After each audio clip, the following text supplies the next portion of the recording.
They want to be able to check hit yourselves. that lick. Check yourselves so others don't have to. Correct, sir. So I'm looking at this and I say, yeah, I remember when I had to pop my nephew in his lip.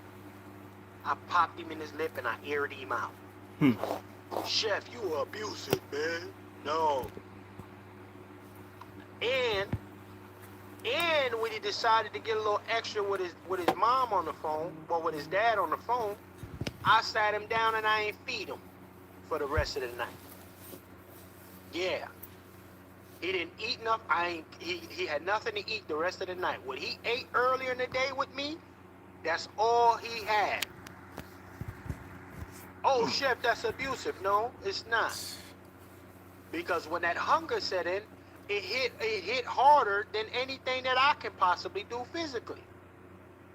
That hunger hit the bottom of that stomach. Yeah. You know what? But I'm going to go to Brother ABM and then I'm going to go to my brother DrRandyShort. Brother ABM, man, are you up to speed, man? Salute to Brother ABM, man. Yo, what up, man? Hey, shout out to the patriarchy. Yeah, I'm up to speed, and listen, I was born in 81. This is James Evans. Come on. Okay? The greatest black TV dad in history. Okay? This is just like Q said. This is the patriarchy. Come on. Little nigga got out of line. Look at the still picture again. Unc got your face on the pavement. Little nigga. Somebody just spit right there. Come on, wake that up. Yeah. And your face, he got your face on the pavement right now. Homeboy was on his back with his legs in the air. Come on. That's crazy. Okay, so you can't ever get tough with people again in your life, bro, let alone your mother. And, you know, we talk about these jacked up mothers all the time. You know, hey, I get it, bro, but see, this is good old-fashioned 60s, 70s, 80s straightening.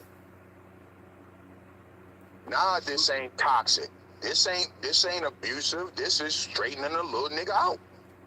Right. This is what patriarchy is all about. Look at the mama standing right there. Notice she ain't complaining. Nah, cause she get it. Hey, watch this. Let's listen. Notice how mom not stepping in. She letting him get that understanding. You didn't know I was here, man. Don't you think I came up swinging? Dummy, think about it. What the fuck? Swing up now. My face right here.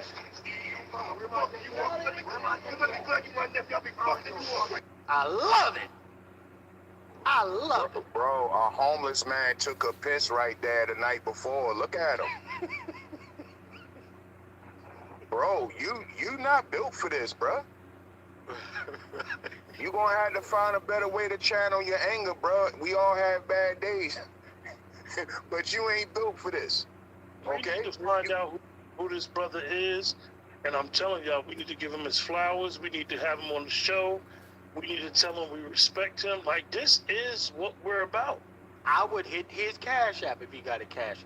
If y'all find this man, I'm hitting that nigga Cash App. Okay? We have to bring this back. This is black masculinity. This is black patriarchy. This is what's missing. And listen, Chef touched on something. Now, what would you rather have? Would you rather have the uncle do this, or would you rather have the police do it? Come on.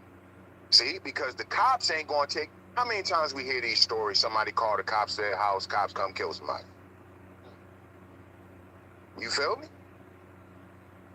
This is what's lacking. A lot of women, they want to, you always see chicks on the internet saying this. Where's all the men at nowadays? They raised by fucking, Hold they on. don't have daddies. There's an answer. That's why they grow up and don't know how to act.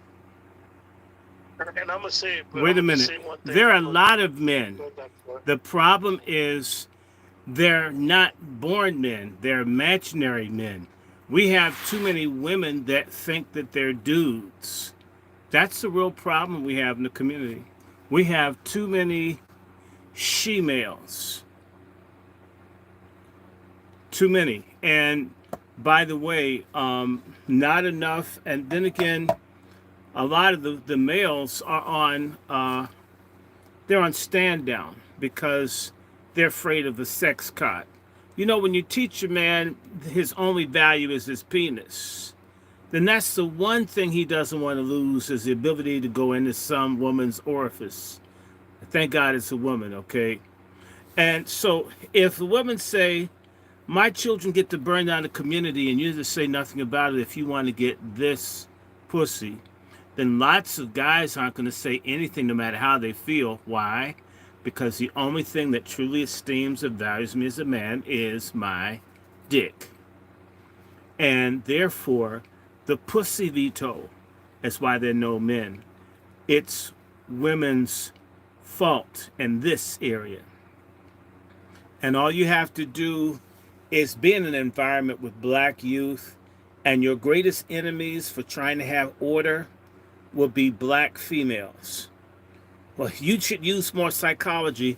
She's physical and cusses people out, but you better not do what she does. Our women are out of order. They've been out of order, and no one corrects because what? They'll cut off the pussy. Which means this has got to end somewhere in this game.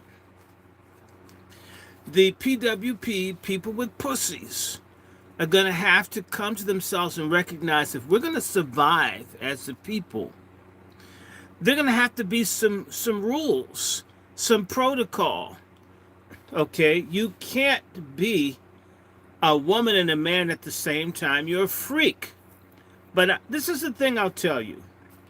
And I'm not trying to make it special, but initially for the first almost 9.5, almost 10 years of my life, I lived in a predominantly white area.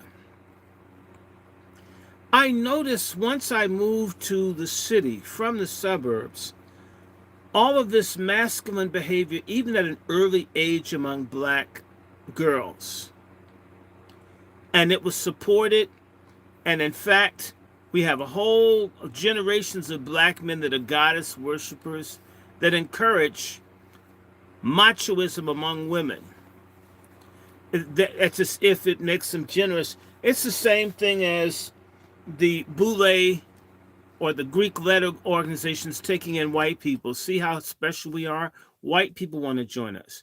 For certain black men, look at how progressive I am. My woman's carrying 2 or 3 bags of groceries. See, I'm open-minded.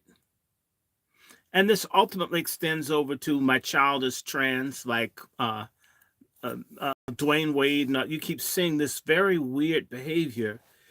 But it's an alliance between sex slave simps and beta males and pork chop feminists. And a lot of women that see it, frankly, fear other women calling them out because they're on their own. And at the same time, the other black men, every woman is an opportunity to fuck. Pardon my language, but it is. So if you are willing to do the right thing as a patriarch, there's a dude who figures that woman that's mad, he could go and say, oh, Chef C, he ain't shit. I don't like Chef C. He don't understand. Because that's pussy talk. And the women know it's pussy talk. However, they like being in charge. There's an insubordinate tradition and custom in our community. It has to be shattered and smashed. And it will never come with asking, as Frederick Douglass says, power concedes nothing without a demand. Begging pork chop feminist and other like type social hermaphrodite type sisters, that's never going to bring things around. Okay? I'm dealing with a pork chop feminist situation right now where someone's trying to steal the property of a family member that just died. And they don't give a damn about the will or anything else. They're going to just do this. And they know that they'll get help from other females in the extended family. And most males will be silent because they don't want a problem. And the patriarch male is the enemy because he does stuff the right way. You see, slavery and all these other things really fucked us up. And a lot of us have been trying to get unfucked for hundreds of years. But you have to understand, some people are like catfish or crabs. I just had some crabs today. Crabs like eating shit. Catfish like eating shit and dirty water. If you put water too clean, the catfish is going to be miserable. Crabs and oysters and bottom feeders like trash. There are whole swathes of our black community that are like bottom feeders. And what we stupidly do is we say, well, slavery happened, so she's got to have 10 kids by 20 different guys. Because instead of saying, ho, you need to cut the damn faucet off. And in addition, I don't want to do pickup basketball or play pool with a dude that's not responsible for the kids that have jumped out of his nuts. You know, we black men don't confront our peers. When we have a peer and he got like 8 kids and you know he ain't supporting none of them, and you're playing basketball with such a person, no, we need to literally go to war with the disease in our community. The disease among the women that think because I have a vagina, everybody should worship me. No matter if I'm so morbidly obese, I'm in a power, what's the thing called? A power chair. And titty's so big, it gets caught on the wheels of the power chair, but she thinks she's sexy, wearing spandex.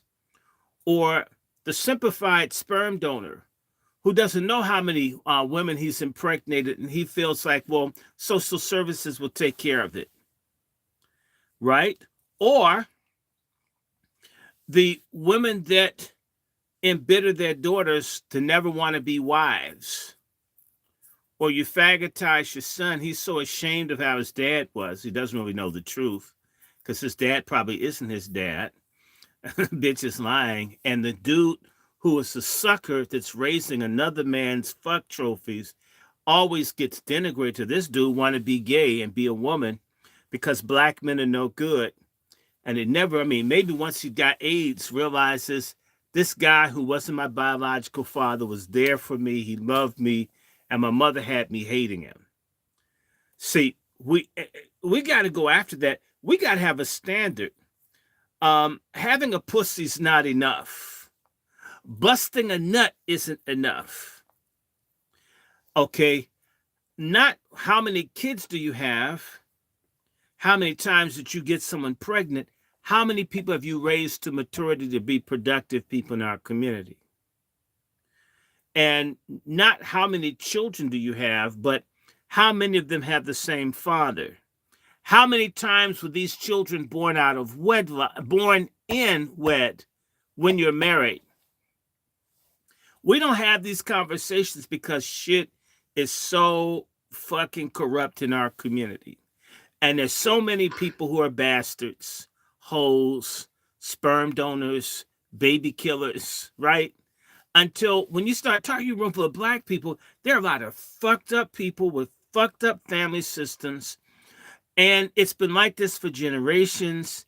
And the truth, if you think the truth hurts white people talking about black history, just talk about at least the functional family system and see how quickly certain black folk want to kill you for saying something as basic as children should have a father. A husband and wife should work together. I see certain people get torn like you did some. They're just like saying a black person should be able to vote. This is a big threat to our community. The immorality in our family system, the immorality of how women conduct themselves, how men conduct themselves, how we treat sex, family life. In fact, frankly, we don't give a damn about babies. No other group of people outside the Native Americans have so many of their children in the hands of the state. If the state's trying to take our children, you mean we can't coalesce to keep our children from being taken? We can fight for the Palestinians and people in Congo and Haiti and everywhere else, and we can't fight for children here? Almost every time that there's an opportunity to do what is right for the greater good of us as a collective, there's a reason why it's not happening. And by the way, as Brother Juan will tell you, we've become a people that hate God and hate order. And that's why they hate patriarchy. Okay, why? Patriarchy is going to say, I know you're not trying to steal this shit in the store. Patriarchy is the security guard may have not caught you stealing, but I saw you. You should put it back, because I'm going to kick your ass worse than the cops if you think you're going to walk out of here as my son, nephew, and take something. This is part of removing the men from there, but we need to understand what we do, what's been done to kick men out of the family. And I have to say this, Black women, suck it up. You have the highest rate of divorce of any group of women in the Western world. As if Black men are the worst men in the world. So for every, and I'm giving you data information from the 90s, I'm certain it's worse now, but for every 1,000 Black marriages, at minimum, you have something like 650 divorces or separations. Do you realize that that's many times that of white women or Latino women or Asian Pacific women? I mean, so my God, the ladies are incredibly difficult to do. Who can form a family with someone that's anxious to go to divorce court? How many of you guys talk to people and the woman says, I'm bored? And it just busts the family up, and they know, and that's what I'm saying, that there's a disloyalty issue in many Black women. Many Black women are traitors to the Black community. They know if they go to the court, even if they can see that the woman is a piece of shit, they're going to rule in her favor against the Black man. See, and yet the liar feminists in our community say that Black women are the main sufferers of what's happened all these last 400 or 500 years. And Black men have had it easier than Black women. Now, if that were true, why aren't there as many Black women in jail as there are Black men? Ask yourself, why are there so many social programs that Black women are more likely to benefit from than Black men? If Black women had it worse than Black men. Let's be honest. So, and Black men that they don't get credit for, a lot of Black men, in spite of everything, have been protecting Black women even when they've been disloyal. Let us remember that. Because if you hear these feminists talk, all Black men do is beat Black women's asses like Miss in the Color Purple. I know a whole lot of people. You couldn't put your hands on their sister or their mother or their grandmother. It just can't happen. Period. Right? And we see stories every so many weeks of a young Black boy, boys as young as 5 years old, being killed by an abusive sperm donor friend of his mother, boy fighting to defend his mother dying. They don't call these boys heroes. You know why? Because we don't give a fucking damn about the life of Black men.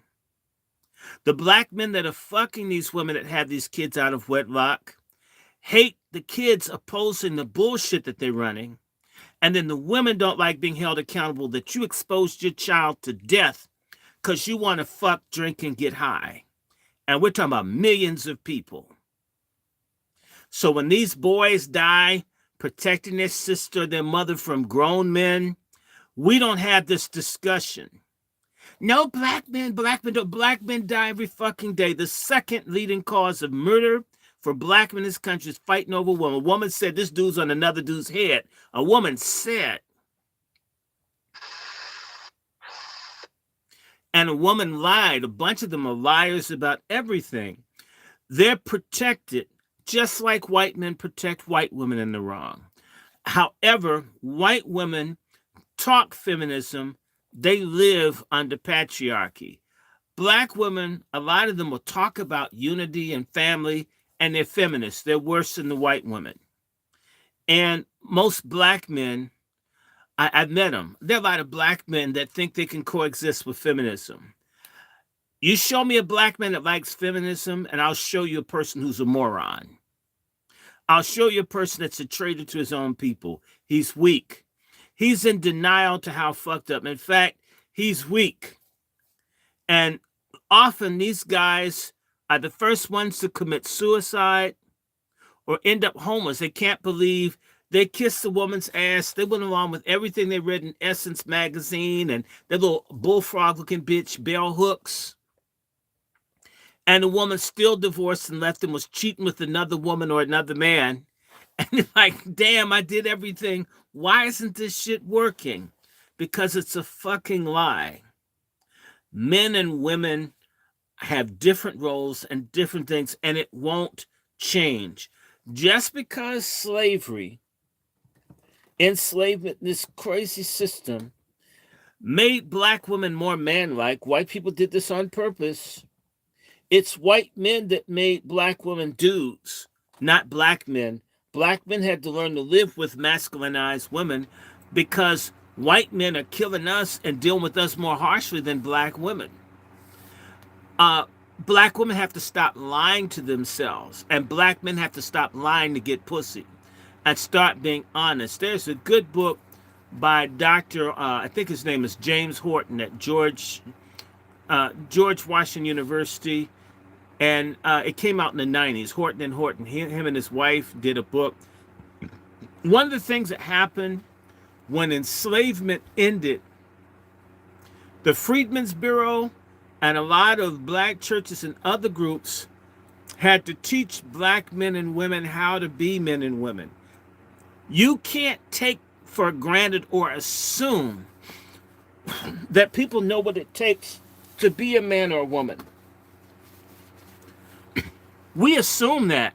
You got a dick, you'll grow up to be a man. You got a pussy, you'll grow up to be a woman. That's trifling.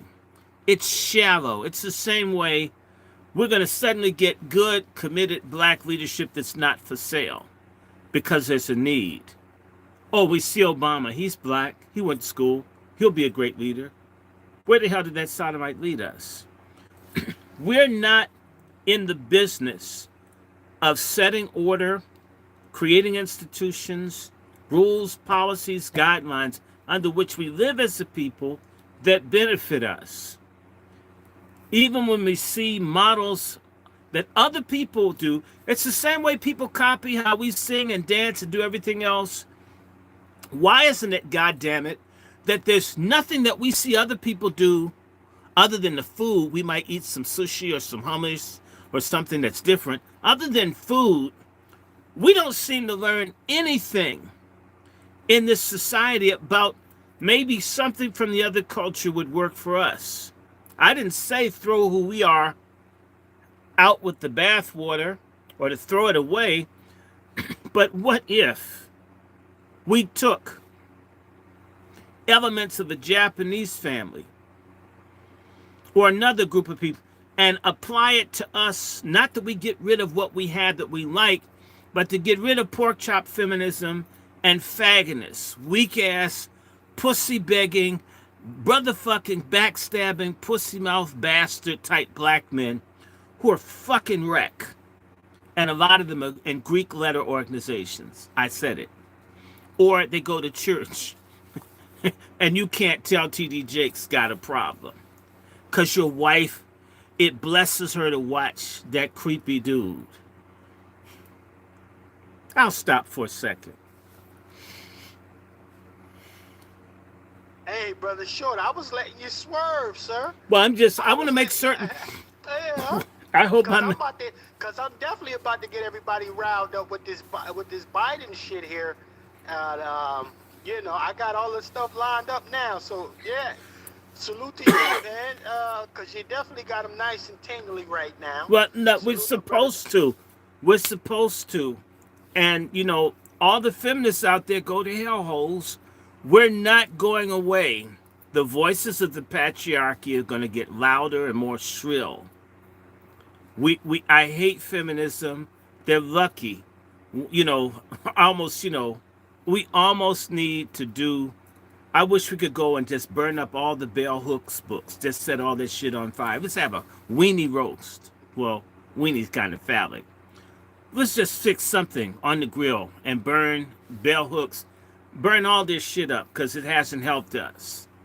Little studs like Nikki Giovanni, all these anti-family, anti-black baby, anti-black womanhood, black familyhood type people, and if there are any black ones too, little goofy ass Cornel West with that big ass afro, snaggletooth, hypocrite with all those white wives, and he's friends to Bell Hooks. You get where I'm coming from? It's time for us to have a culture war in the black community, and it can't be a war with mercy.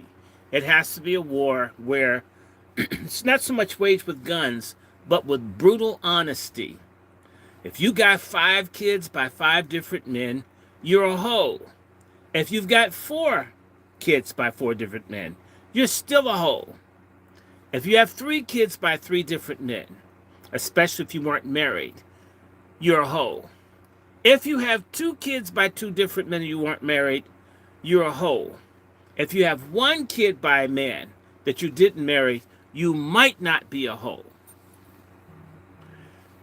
We need to bring that kind of shit back. That makes a lot of sisters mad. Great, be angry. All this thing about where the available men. Well, damn, where are the women that don't have a whole brood of bastards that you have to take care of?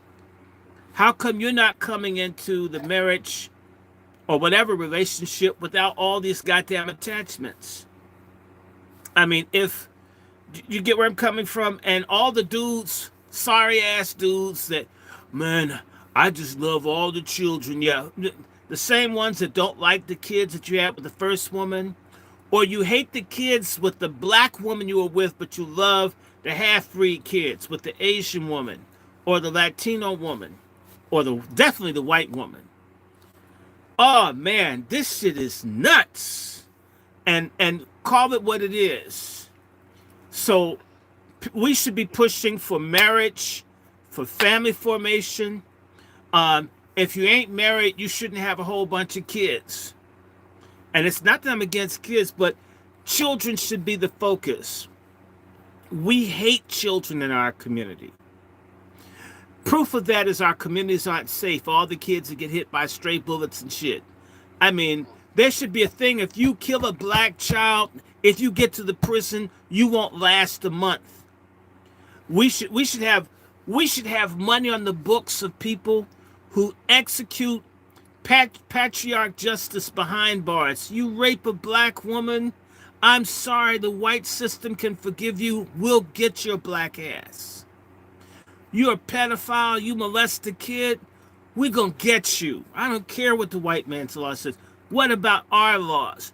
We must have a system, a legal system, and in fact, same way the Indians, the little tribes get to do their own laws, if we were real patriarchs, we would be the police and we would be the justice system. You rape a child, we put your ass in the electric chair. Maybe we'll use solar power, but we fry you. You rape somebody, damn, got a good catfish farm. I'm gonna feed you to. We could stop this shit. And the whole, I like that. we want a DNA test to the father gets to see the DNA test as the baby's born. No more mysteries, hoes. No more scamming. You can't use the white man's system, talk this feminist oppression shit, and you're part of tearing down the black family because nobody's called you out because someone wants to beg you for your cooch, which may or may not be good. It's definitely not new, and it ain't fresh. It's time for us to and it ain't committed, it's not loyal. It's, what do they say? It's like, they call it a bear market.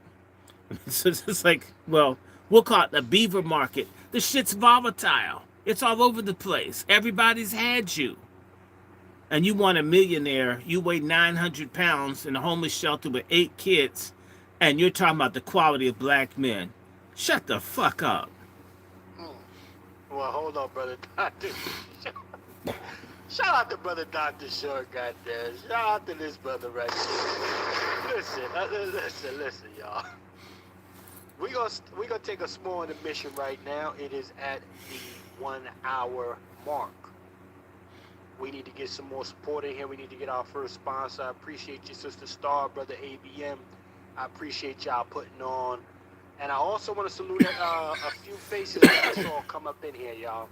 My brother Nico, man. A salute to our brother Nico for checking in, family. Salute to you, brother Nico, for checking in. A couple other folks just checked in. I saw you come. My address, salute. My address, salute.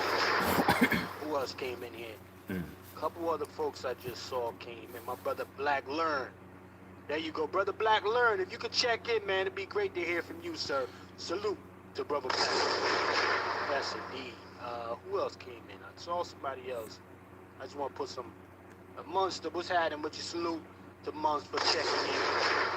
And one last person. If I didn't get you, throw another comment in there, fam, if I didn't call you out. But we're going to take a brief intermission real quick, y'all. Need to get our sponsorship up here, ladies and gentlemen. And we'll be right back after.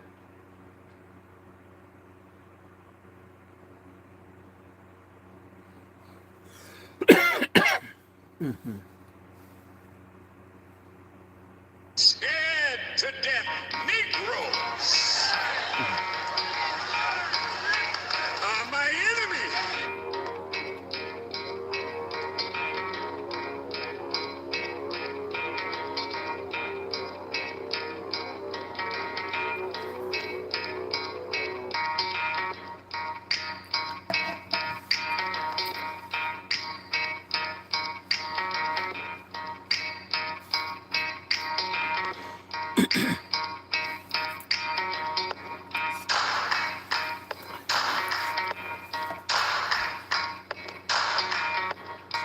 Scared to death Negroes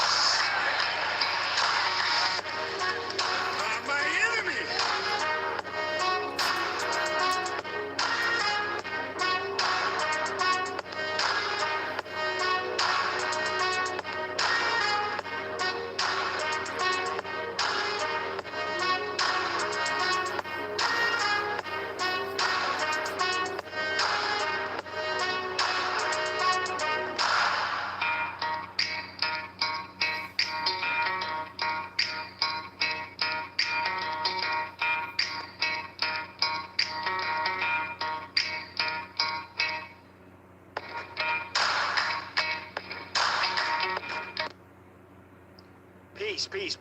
Peace. Ladies and gentlemen, we are looking for our sponsors today. If you'd like to support the program, $FTS49, $FTS49. I want to see a major salute to my brother ABM for putting on and keeping us alive right here, supporting the program. Salute to brother ABM. Yes, indeed. Appreciate you, brother ABM. I want to send a major salute to my sister Star for becoming our first sponsor of today's broadcast, ladies and gentlemen. Salute to our sister Star for keeping the doors open for tonight's cook-up. Salute to my sister Star. Yes, indeed. Appreciate you, sister Star. Thank you for your contribution. Couple more minutes here, ladies and gentlemen. You'd like to become the co-sponsor with my sister Star, will be a $25 contribution, $FTS49, or if you want to become the sole sponsor of today's broadcast, that will be $26 and up to become the sole sponsor of today's broadcast. One more track. We are looking for more support. We appreciate y'all coming through. Appreciate everybody. Salute. Scared to death Negroes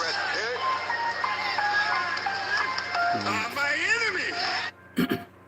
I'm about to drop my album? Who needs to go platinum? When you got an NFT, the industry is losing value. And I can tell by the value. We'll be worth $1 billion in 33. Mona Lisa even said fuck the masters. Even raccoons follow anything that leads to trashes. Backyard brawls.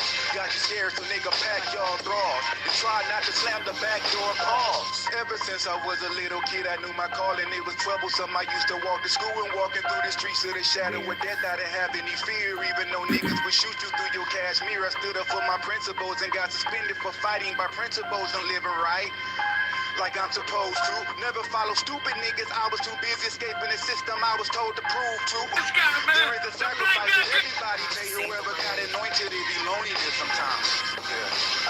The industry is over. The industry is over. The underground is clean now. The industry is over. There's a new MC out here that sizzle like a soda. The industry became flat like imitation cola. He got that buffalo attack, but he ain't from Dakota. He put that bully on his back, his chips is on his shoulder.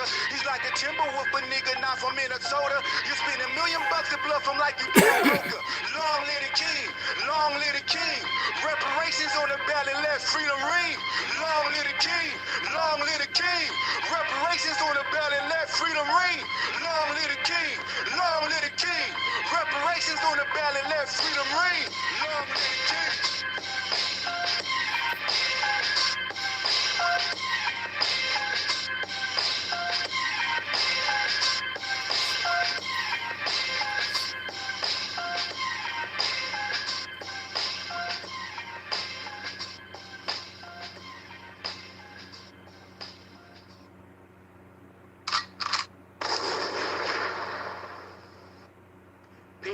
Peace, ladies and gentlemen. We are back. And we are here to get some understanding. Right? Now, in order to get that part of that understanding that's necessary, we gotta understand history, right? The media does a phenomenal job of only showing, and when I say this media, I'm talking about this system of white degeneracies media. The media itself has found a strategic way of presenting things to us. And it never serves one purpose. Let's be very clear about that.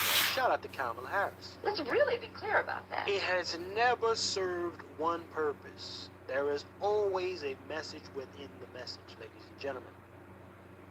And I would challenge any of you to question the mere fact that the only massacres that we know about universally or on a collective level is Tulsa, right? Black Wall Street. And then you have Rosewood. But there's tons of other massacres that don't get the proper attention that it deserves, ladies and gentlemen. And I want to say that for what's good is bad and what's bad is good. So yes, we'll be educated about these atrocities. However, they won't tell you that it's not a one-off, right? It wasn't just an accident. It wasn't just one situation. Actually, it was patterns. It was strategic, and it happened all over the country, right? This is also part of the PSYOP, as people would say, the PSYOP, the psychological warfare that this degenerate media likes to wage on our minds. So when you think about white fatigue, per se, we are dealing, ladies and gentlemen, with the masters of illusion. I call them masters of illusion, okay? Shout out to Biden. We're going to get to him, okay? But we have to understand that the majority of things that we do know on the collective, it is because that is what they want us to know. And shout out to my brother Wolf, who brought this to my attention. A film that I believe most of y'all need to check out if you haven't checked it out. Do the diligence. It's called The Hate That Hate Produced. Now, when I looked at this particular skit here that I'm going to play for y'all, I didn't hear... What are your favorite sustainable practices? Oh, we're doing an interview. I looked at and I saw a people, in this case, who say, enough is enough. Everybody else gets to have their pie in the sky experience except for us. And we're going to take that back on our own. We don't need your permission to do so. So let's go ahead and play this, ladies and gentlemen. Lock in, fair use. I charge the white man with being the greatest liar on earth. I charge the white man with being the greatest drunkard on earth. I charge the white man with being the greatest swine eater on earth. Yet the Bible forbids it. I charge the white man with being the greatest gambler on earth. I charge the white man, ladies and gentlemen of the jury, with being the greatest murderer on earth. I charge the white man with being the greatest peace drinker on earth. I charge the white man with being the greatest adulterer on earth. I charge the white man with being the greatest robber on earth. I charge the white man with being the greatest deceiver on earth. I charge the white man with being the greatest troublemaker on earth. So therefore, ladies and gentlemen of the jury, I ask you, bring back a verdict of guilty. God damn it. Let's examine that, ladies and gentlemen. Huh? Now, listen. I don't care how the feelings are. I don't care if all white folk ain't like that. You know, I don't care if niggas is gonna go with the all apples ain't bad apple bullshit. You know, here's what we need to understand. The collective history, his story of this particular being when it comes to black people. This young man who has found all of these charges to be of true and guilty verdict, that is the history of this particular being here in the United States when it comes to black people. Kamala, help me out. Let's really be clear about that. See, in this moment, folks will they're gonna go to their feelings because they got good old white friends. I understand. But we got to also understand the deputization of this white person's little minions that they bring over here now. And want to give you talking points such as the model minority. Okay? Asylum seeking. Okay? Went from immigrant to migrant only. Okay? In the last 2 years or so. Calling an immigrant, calling a migrant an immigrant is almost the equivalent of us being called a nigger in their eyes. Because the media has taken it upon itself, ladies and gentlemen, to make sure that they change the language in the lexicon. Right? I'm not pulling this out of my ass. I'm talking about what I've seen over the last my whole life. An immigrant has been an immigrant. But in the last 2 years, especially on the latter end of that Biden deceitful fucking administration, now we got the most worrisome people on the planet now that we need to be concerned with. Let me show you how, as your communities continue to disappear, ladies and gentlemen, what happens out here. Because, you know, listen, I'm going to show y'all something, right? As black folks are no longer being able to live the way that they should be living, right? We got a bunch of honoraries living their best lives. But they will say to you that they're tired of hearing about black folk. Let me pull this up to you. They said if they was a black person, they will be Queen of Sheba. They will be the greatest thing that this country has ever seen because they've aligned with this system. Let me show y'all something here. Let me share this with y'all. Fair use. Right? Like, you're nothing to them now. The party of diversity, You know who? It's not the Republicans being racist to me. It's the Democrats calling me. I can't even say it. I just can't even say it. It hurts so much. But you can fill in the blank. It's not conservatives doing that. No way. No. This is the party of DEI, by the way. They only care about it when it's convenient for them. And honestly, I'm not even the right kind of diverse for them. They only like black and brown people. The party of deceit, ladies and gentlemen. The party of deception. DEI is the new N-word. Kamala, help me out. Let's really be clear about that. DEI is the new N-word. Okay? Look at your Make America Great Again, and then look at this one who wants to be a victim. But she says she doesn't qualify for victimhood. So even with that, it aggravates her. Huh?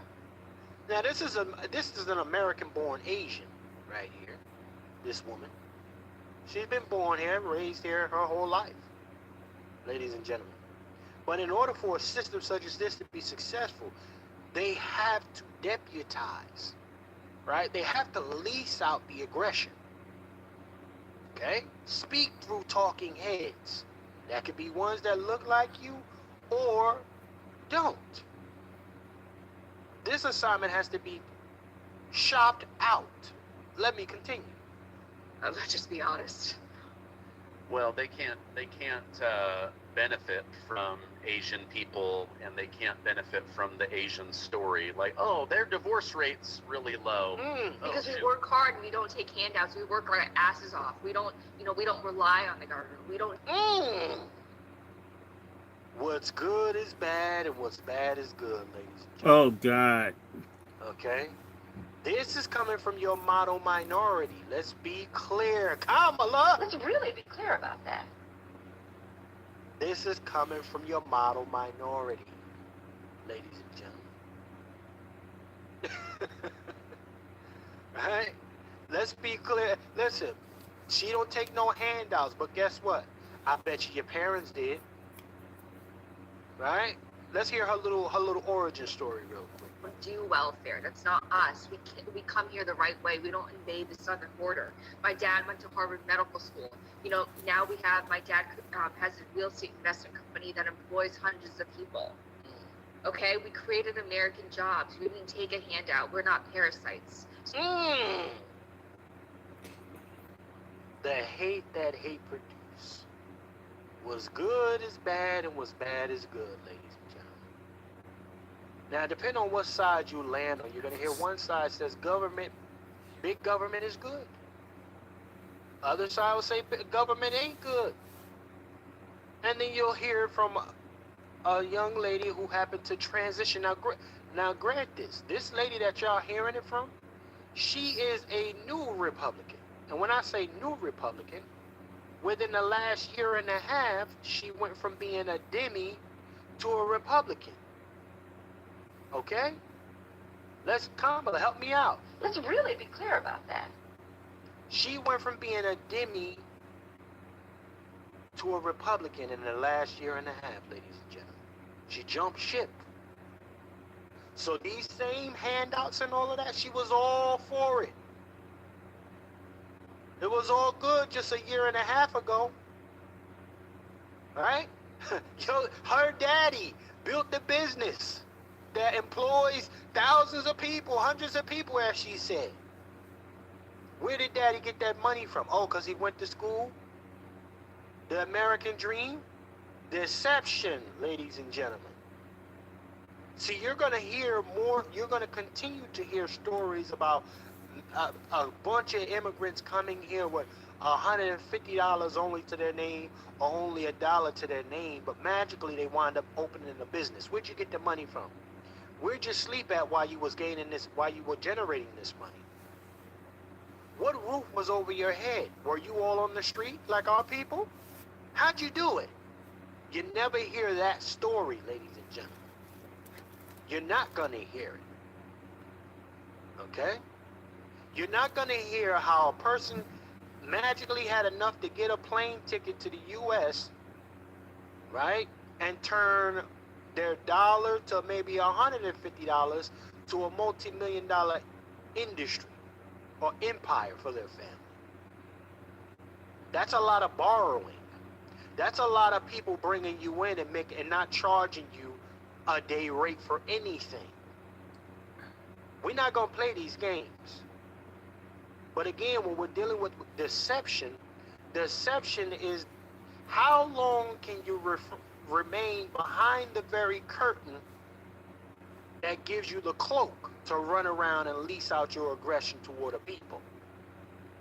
Okay? She has benefited from this American dream, and she thinks because her daddy had enough of the foundation as far as money in order to build it, that he worked from the bottom up. Daddy will never tell her the full story, and even if he did, because she's on cold with her dad, she won't relinquish that information to you. Kamala, help me out. Let's really be clear about that. Okay? Let me play some more of this, because I just want everybody to understand. When we look at today, the way today is ran, right? You're not going to have as many white folks coming out blunt with their aggression. Don't get me wrong, there are some people who do it. Okay? But not as many, because there's different ways of going about calling a nigger, so to speak. And we're seeing the example right here, ladies and gentlemen, with her using DEI to call black folks nigger. Yeah. Let's play some more of this. So it goes against the narrative. It's not convenient for them. Yeah, you would be the opposite of the poster girl Right. from the Democrat Party. Exactly. Now look, we got two immigrants on the same platform. Right? Is this what is this? Immigrant fatigue? What do we have here? Let me go to my brother ABM. I'm gonna play some more of this. But brother ABM, what say you, sir? I thought it was necessary. We had to wake this shit up here. What say you? We got two immigrants talking about they don't benefit from DEI. They came here with a dream. You know, their parents built everything from the ground up. They saw them work hard. Is it? Well, I mean, it's half true. Because it's not so much DEI, it's drug money. This broad is Asian. You know, I don't even play these games with Asians. I know for a fact that half of these little Asian joints, you know, in my city, and I'm pretty sure it's the same in other cities, Philly, Cincinnati, Detroit, whatever. You know, they selling fried wings out the front, and they selling dope out the back. I know this for a fact. I've seen it all my life. That's a fact. A lot of these people are into the drug game. It's the same with the Indians. It's the same with Arabs. I mean, I've seen this with my own eyes. Okay, so we're just smart. We just go to college. Well, I mean, that's kind of true. You know, because your daddy and your mama is sending you to college with dope money. These are facts. And ultimately, I blame black folks. Because the Asian dollar should have dried up a long time ago. Come on. In the black community. In my city, a lot of the Asians are selling out, and they're selling out to the Arabs and Indians. And they're doing the same thing. They just, refurbish the corner store, put a new sign out front, and they're selling cheesesteaks out the front, dope out the back. This is common. And, what burns me up about white people is that they still fall for this stupid shit. You some white man and you live in a cul-de-sac somewhere in the suburbs, or you in some rural, wherever, you're in Wyoming some damn where, you don't know shit. You don't know a damn thing about the real world. Parasite my ass. They're the biggest parasites. These are the people who come here and don't give a damn about this country. Hey, my brother, you use a very good word, and You saw it as a negative and it made me feel good. You said they fall for it. It's very important that certain people fall. And God willing, face down on the pavement of history. We shouldn't try to hold up people who've been knocking us down. And so if they need this, in fact, if you've been looking at the news this week, the moves are already being made. As much as there's a lot of racism and bigotry that's going on with MAGA, the thing I find interesting is that not only are they about to kick the CCP, the CCP, I guess, the Chinese communist plants that are in the universities, they're going. The Indians are next because they don't give tech jobs to white folks. This is all being reversed. And as people get angry with these other people, they're going to start noticing that the Yemenis and others sell drugs in their stores in Baltimore, and I've seen them do it in Tennessee and in Missouri and in Illinois, right? And in Texas. This is beginning. There's been a suppression of the actual news. You need to understand something. The FBI and these other people, even when you get crime statistics, they're giving you 20 or 30% of what's happening, meaning that people aren't allowed to know. They're trusting these same people that can't count black people right in the census since the 1870s are the same people that you're trusting to give you accurate figures on crime. So in reality, this whole thing about what would threaten the nation, the main focus has been us. Us, we're the problem. And they've let all these other people by. This is ending. It's beginning to increase. Look at how things aren't great, but you don't see the big outcry against Trump like you did in 2017. No big mass marches. That shit didn't work because a lot of people know that this shit has to end. So I would say to you, when you say they're falling for it, good. They wouldn't hear you if you went and tried to tell them. You're just jealous that we like them and hate you. So if you need to have a home invasion, you need folk to get hit by a drunk driver and kill a whole family, or a high truck driver killed a bunch of people. I think it's an African one. Wiped out a whole bunch of families. Well, and that's why I would say black replacement ain't easy, baby. You want to get rid of me? I can't make you not want to genocide me, gentrify me, mass incarcerate me, poison me, experiment on me, take my or I can't do nothing with you. But I can watch your ass get the payback coming to you. So it's happening. And the good news, and I want to remind you, there's good news. They've just done a 500 city list of sanctuary cities.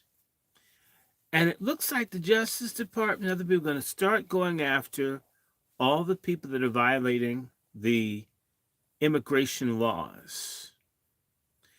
And once they make the police or allow the police, because I've watched an illegal threaten to kill law enforcement officers a half mile from my house. And they sat there and let them curse and threaten to kill him with a weapon. I'm like, damn. I couldn't speak up to an officer politely. Hold on, Brother Short. Was that an asylum seeker? Everybody's an asylum seeker. I mean, whatever the fuck that means. I don't ever bring up a category. You're an illegal. My saying, and y'all can repeat it, just say go. That's my motto to everybody. Everybody say it, just say go. Like Nancy Reagan was saying, just say no. Well, we're saying just say go. In other words, just get the fuck out. But since you can't do that, just say go. And trust me, when they begin to go after the cities and when the police are free to arrest, to go after the stores and all that, did you know that the policeman told me there were some people who stabbed each other? So someone tried to kill someone. The same person that tried to stab someone's threatening to kill law enforcement. And I asked the police, I just want to understand, why isn't this man being arrested? It was a little nasty ass African who said, we've been told to go light on these people. In other words, they've been told, do not enforce the law. This shit's about to change. And when it happens, friends, all of a sudden the crime statistics are going to come up, because I'll tell you something. There are lots of rapes, beatings, disappearances of people who prey primarily on other people just like them in the country unlawfully. We have no idea how many people. They keep finding bodies everywhere, don't know who the fuck they are, because they weren't American citizens that got killed by another. You know, you had illegal on illegal crime. You can say that, illegal on illegal crime. Illegal and illegal rape, illegal and illegal home invasion. Get the word illegal in your mouth and stop saying immigration, because immigration is a legal process. Illegal and illegal squatting. Yes, whatever. It's illegal. You don't fucking belong here. You're an invader. Therefore, once the sanctuary city thing is broken, and it will be smashed, you're going to start seeing people pressured to report more on crime. You're hearing more. You used to not hear. There were all kinds. These people can't fucking drive. There's a lot of shit they can't do. I was late getting to the show because the Instacart driver who delivered, they brought me everything but the mangoes and probably took those, right? It took them about 15 minutes to sort out my groceries in the rain. Because all this language shit. Y'all get me? Do you realize a black person couldn't do that, would never get a job? But they've done everything to replace our asses. But you know what?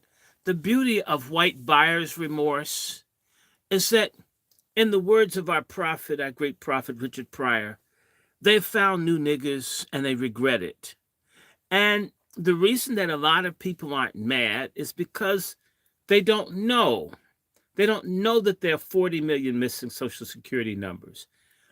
They don't know that these people are stealing all kinds of stuff. They don't know that their gangs are now in law enforcement. This is systematically not being reported. And CNN, MSNBC, right? They're not doing it. These people are not, they've deliberately, they'll keep telling you about someone black that did something. So the black mother that gets murdered by the MS-13 people in South Carolina is not a national story. Roland Martin's not covering it. His punk ass hasn't done it. Literally, these things happen all the time, and it's not being covered because the focus of oppression in this country has been to get us. Once the sanctuary city thing becomes an issue, like that bitch-ass judge up, I think, in Wisconsin, and her ass got picked up, people didn't think that these people who are, I don't know, white nationalists are playing with white liberals. They're not. If you just saw the Supreme Court said that they could send over 500,000 people back to the countries. What is that? Venezuela, Cuba, Haiti, and wherever else. Don't you realize that's a precedent for now people on the lower courts and circuits to start kicking people's asses out? Once you recognize that there's certain cities that are having financial problems carrying all these fuckers, once people say, hey, look, it's unconstitutional, illegal for you to spend our tax money on people in the country unlawfully, you're going to start seeing people in government who dare try to carry or take care of these people, like that ass Baraka. You're going to see a lot of people's careers and stuff get destroyed. In fact, the answer to everything is 2 words: hire black. Just say go and hire black. That's my response to anybody. Who's going to do the work? Black people. We're doing it all along. You just don't want to fucking pay us. You're willing to pay the illegals and won't pay us who are here. So this is a good thing. Let them fall. Who cares? Let them suffer. It's good. The Bible says suffering is redemptive. It's time that people suffer for their racism and their bigotry. And that guy said, yeah, you do. We do too control the media. We could have nigger boule preachers tell the truth on Sunday. We could, with our hundreds of black newspapers, tell the truth. Most of our leadership is bribed, what we consider leadership. Almost everybody you see with a decent-sized platform won't tell the truth because they're paid not to. And by the way, as things get more tough in our community, which they need to be, so that's a good benefit of Trump's people who are being really asinine and racist, it's going to make black folks delineate between patriots, sons of Nat Turner and Malcolm X, and the children of T.D. Jakes, Roland Martin, and Bayard Rustin. We need to delineate between coons and fighters. And so we're being brought beautifully in a position where people are going to have to determine, because normally I tell you something, most black people are cowardly fence riders. We need to put an electric current on the fence and shock their ass to fall on one side or the other. Can I say something real quick, Dr. Short? Go for it, Baltimore. For all the people that say we don't control the media, Cash App Chef C right now and support the channel. Cash App. The main reason we don't control the media is because we never want to come out of our pockets and do what every other race of people do. Absolutely. They can Cash App DrRandyShort. I can't even use one of my platforms. I got censored. So they keep giving strikes. You know how that is, Chef C. We put it out there, and some coon reports us. It's the same. It's the same thing I said about the Asian dollar. It's been too many decades of buying fried rice, acrylic nails, eyelashes, and wigs, and all types of other stupid shit from these people who hate you, who send the African immigrant to follow you around the fucking hair store to make sure you don't steal and all this type of shit. Mm-hmm. But they don't have to beg for your dollar. Mm-hmm. They don't. Other platforms, other people from, you talk all this grassroots shit, they gotta beg for your money. So if you want to see black people in the grassroots control the media, damn it, come out of your pockets. Yeah, and stop bitching. Start bitching and start fighting. Okay. Hold on. Let me go to my brother Q and shout out to our brother Juan J. Johnson in the building. The Wolf, ladies and gentlemen, is in the building.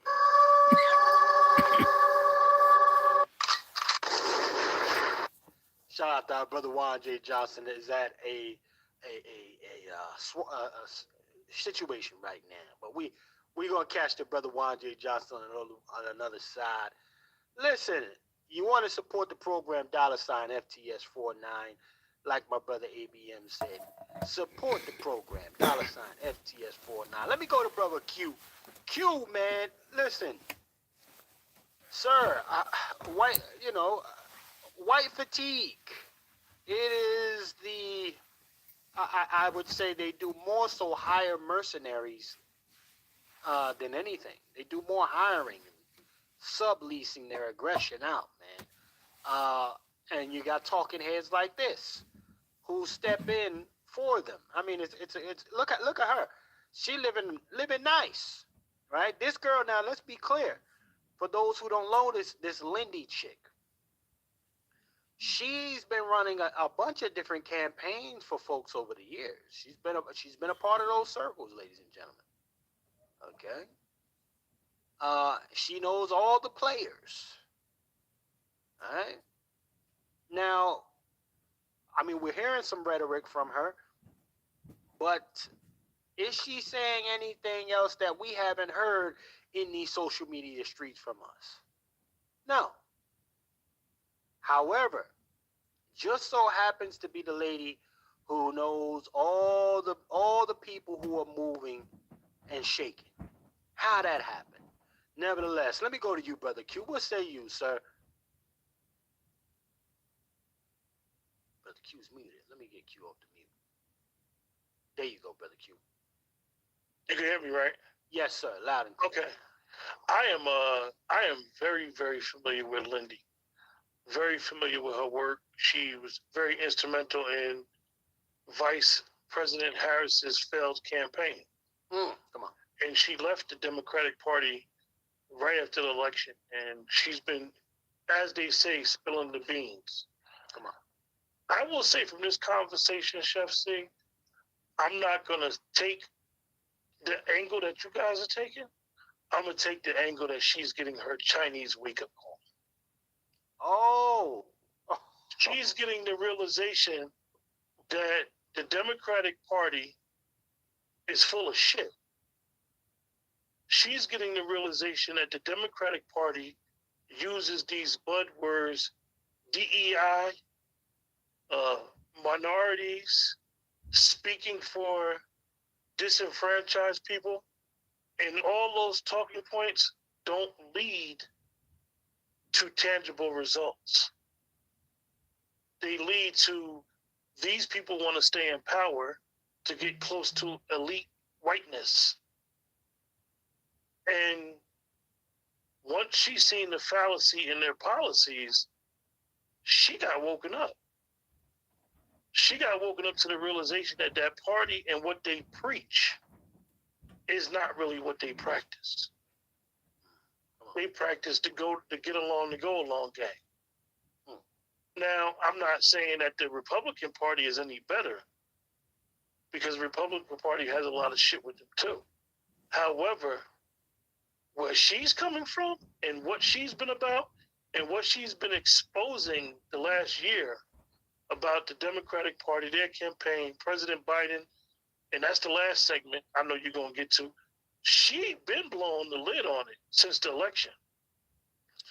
And now they had a failed candidate in Vice President Harris, who, if you look at it, never was going to win, and why she was not going to win, and how America and how people got tricked out of $1 billion in their campaign. They got tricked out of $1 billion, raising money with that Go Blue, that Protect Blue, Act Blue, Act Blue. That was the name of their fund. They got tricked out of it because the Democratic Party played on the emotion, and this is where we get played as black people. I'm not saying all black people are Democrats. Our trauma is big business. Come on. Everybody makes money off of our trauma. So if you see an individual who's constantly talking about they're going to address our trauma, we feel like that person or group may be an ally until they get what they want, and then they give you the ass to kiss. And this is what the Democratic Party has always done to us. They play on the emotion. They play on us. We are a select group of people who an injustice has been done and it's never been right, and it's been continued going on, and people are playing on it. And she had her wake-up call because she realized, oh, they're really not about minorities. I don't got the complexion for the move.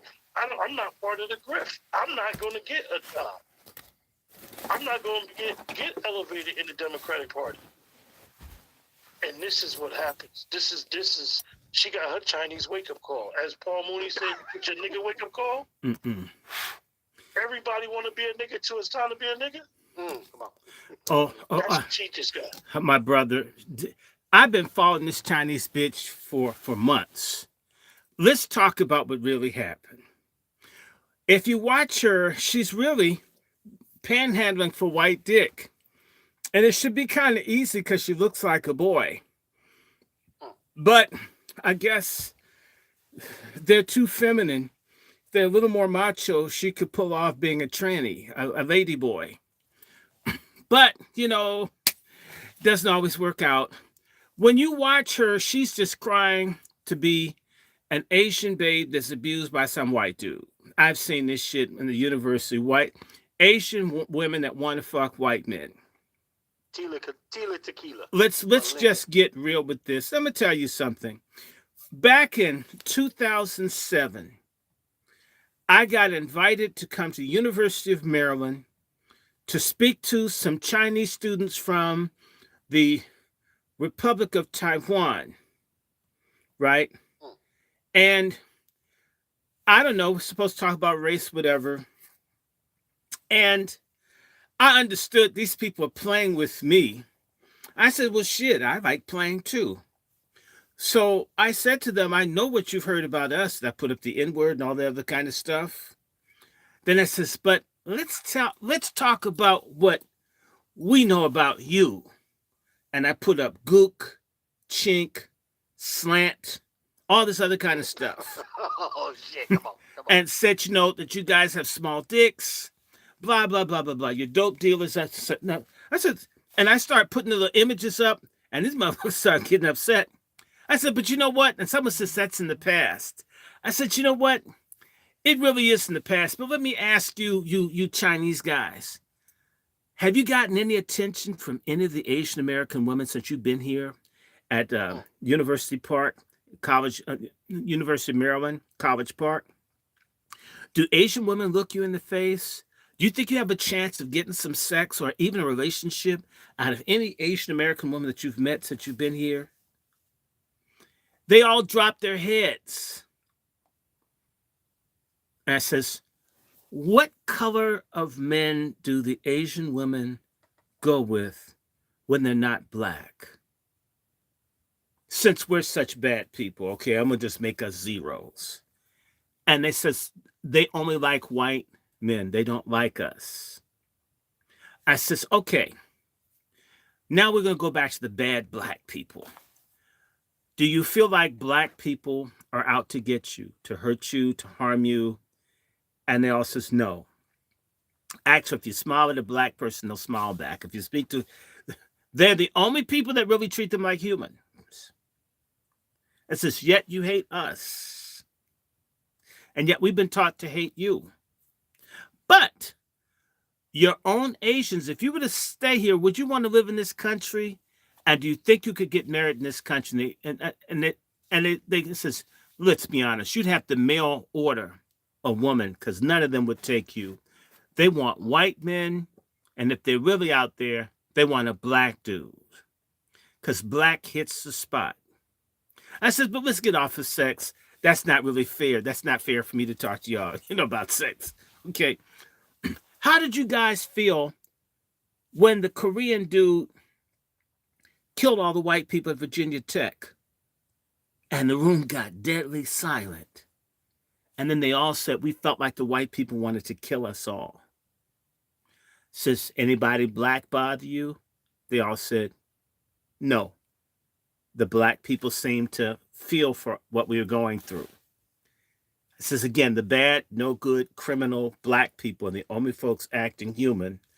You hate us and love the people who created this environment that makes you fear for your life.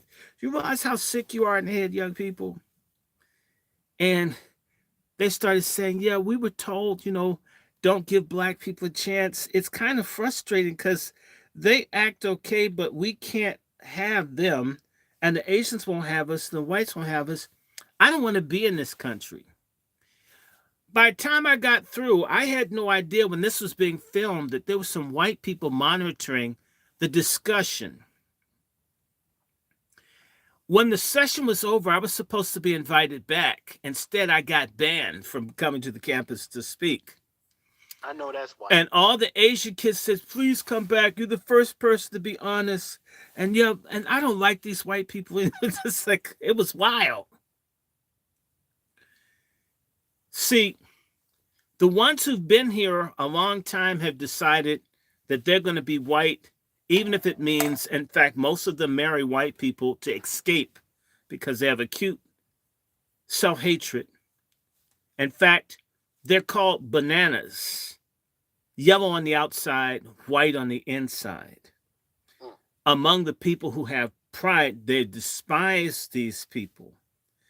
And this woman, I've seen this, she's basically, she doesn't have enough ass to twerk.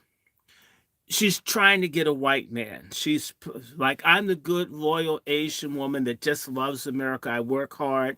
You know, why can't someone slap me in the eye with a penis like they do in a porn film? I love white guys. And it's not working. She couldn't get any because she couldn't compete with the sisters and the Latinas and the Democrats. So she went over to the Republicans and she still didn't get any white dick. And she doesn't want to be a lesbian because her parents wouldn't put up with it.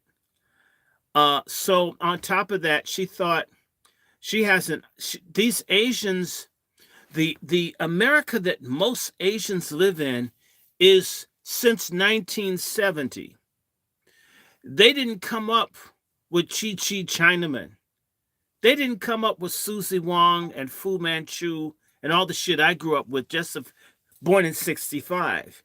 The same way Mexicans don't know about the Frito Bandito and all the movies about criminal, drunken, no good Mexicans that piss in the street and kill everyone. In order to counter black people and in order to pacify black people, they changed all the media images to recalibrate the system of white supremacy to seem as if it's more fair to get money. This dumbass Asian woman, like most of them are dumb as shit, don't know anything. If she's a Chinese American, the silly bitch doesn't understand that most Chinatowns were in black areas. Why? Black people kept white people from killing Chinese people. How did Chinese people reward black people? They brought dope into our communities. They've always been fucked up in the head in how to deal with us. Now that you've got white nationalism on the rampage, now that they can't tell a Korean from a Japanese, from a Chinese, from a person that's Burmese or Laotian, from a Vietnamese, once they start coming down on the Chinese Communist Party, they're going to come down on all of the, it used to be called Oriental, and then you learn Orient was a bad word. And then so you had to say Asian Pacific and all this political correct shit that came out of Harvard and all that. Fuck it. These folks are only beginning to feel the resentment because they're doing well, they're earning money, being given things, because the Chinese are deeply involved in drugs and human trafficking. And they've been very careful not to really put on blast that the fentanyl that's killed 1 million Americans, the Chinese sent those ingredients over to Mexico for this to be made. The Chinese are waging chemical war on Americans, and Arabs and other people bringing dope in. It's killing disproportionately white people, although we have a lot of black junkies, a lot of folks who are dead to us, who are never going to be worth a goddamn, who are determined to be career druggies. I've got a family with lots of them. I care, but damn, you could never get them to do 12-step. Or if there was 12-step, they'd want a blunt on each one of the stairs. So that's what this lady's about. If you watch her, she's using coded language to say, I hate black people. In particular, I hate black men and I hate black women. And she's frustrated that white people don't want her. Now, when she says model manure, she knows goddamn well that the donors who control the Democratic Party are disproportionately either Anglo-WASP or the Jews. These black people are basically functionaries. These are people with jobs that do what white people say. But she's so determined to get a white dick, to get that white pat on her flat, pale ass. She'll make it out that black people are punishing her. She picked on that. What's that nigga that looks like Mahalia Jackson that just left the head of the Democratic? Jamie Harrison. He looks like Mahalia Jackson after she's had chemo. He does. He does. He's the nigga that Sister Sean and JD ran out of Howard. I was there. I filmed it. Uh, this dude is a prop of white people. I said and watch. The only thing he talks about is gay rights, abortion, voting. He has no black agenda. How does this bitch construe this guy who ran for the Senate in South Carolina is some kind of black radical that's oppressive to other minorities? Let me just say something about this lady. You can tell that she's highly manipulative. She's very dishonest. And she feels entitled. And in reality, if you put her around other people, Latinos and other folks, who basically, they're correct. Asians have it easy as compared to the rest of us. Bitch, you ain't showed us nothing. And yes, because of racism, white people will give to you. But isn't that an insult that you're getting because of racism? You get more access. Why would I like that, for that to be thrown up in my face, that you're in a group that doesn't have what? If you're black, we're talking about 50, 60 million people. How many Chinese Americans are there? There may be 4 or 5 million. You know, they outnumber you multiple times. In reality, when it comes down to elections, they really do need black people. All the Asians can vote all they want for the Democrats, and they'll still lose. The Democrats only win. It's a very basic formula. They get a little less than 50% of the white vote. They get the majority of the other Asian, Latino vote. But they need to get about 90% of the black vote in order to win nationally. If they don't have 90%, they can forget it. In other words, black folks are so decisive. And you know what? Latinos, many of whom I believe vote illegally, that's why their numbers have gone up. Once they start cleaning it up, where there are like millions of people in certain places, it's going to come back to who's really an American. Whose ass really belongs here? Whose ass actually works and doesn't have illegal prostitution masquerading as massage parlors and nail places and so forth? All these people are operating in drugs, illegal smuggling, all kinds of stuff that they do that's not right. Selling exotic animal stuff that's illegal. These people are very crooked, and they have slavery in their restaurants and everything else. And people who have to work 10, 20 years in these little rundown places in the hood to work off their indentured to be here. The secret of their success is criminality, petty and white collar criminality, smuggling, prostitution, trafficking, and corruption, because they bribe people. That's why you don't hear about Asian suicides, Asian murders. You don't hear. They pay the press to keep them out. And black people, even if we paid, they'd cover it because they're determined to make us look bad. However, it's all changing. And this bitch ran her mouth about Biden being having Alzheimer's. They'll never forgive her. She's not a white bitch. And she'll never be a white bitch, and she hasn't gotten any white dick. And she may never get it. In fact, I hope she doesn't. Well, I'll say this, Brother Short, real quick. I passed a couple people up. Salute to my sister Chanel. I see you, sis. Good to see you. Brother Next Level, salute, brother. It's good to see you, man. And Hannibal, what's happening with you, player?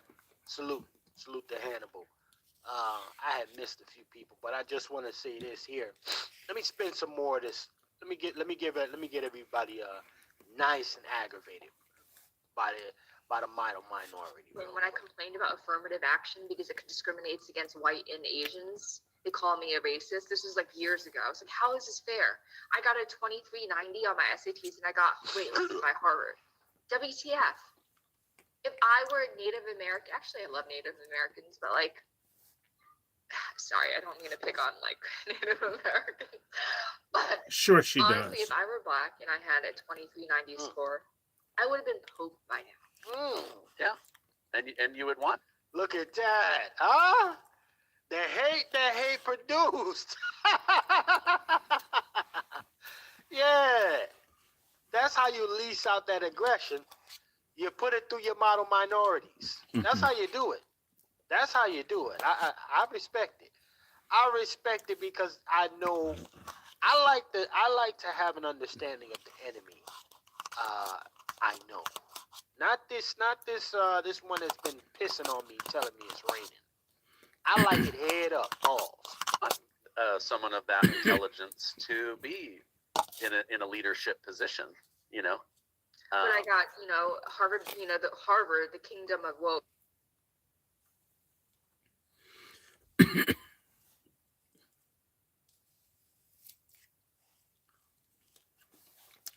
Oh, that just stopped there. Okay. Well, check it out, y'all. This is the kind of behavior that I want everybody to understand. This is what we have to look forward to. But you got to understand something. Again, and shout out to Brother Q. This Lindy chick, she just jumped ship maybe a whole few months ago, y'all. We talking about maybe 8-9 months ago. She jumped ship. Now she don't know what's going on. Oh, they not really messing with her like that. You can't be the honorary model minority anymore.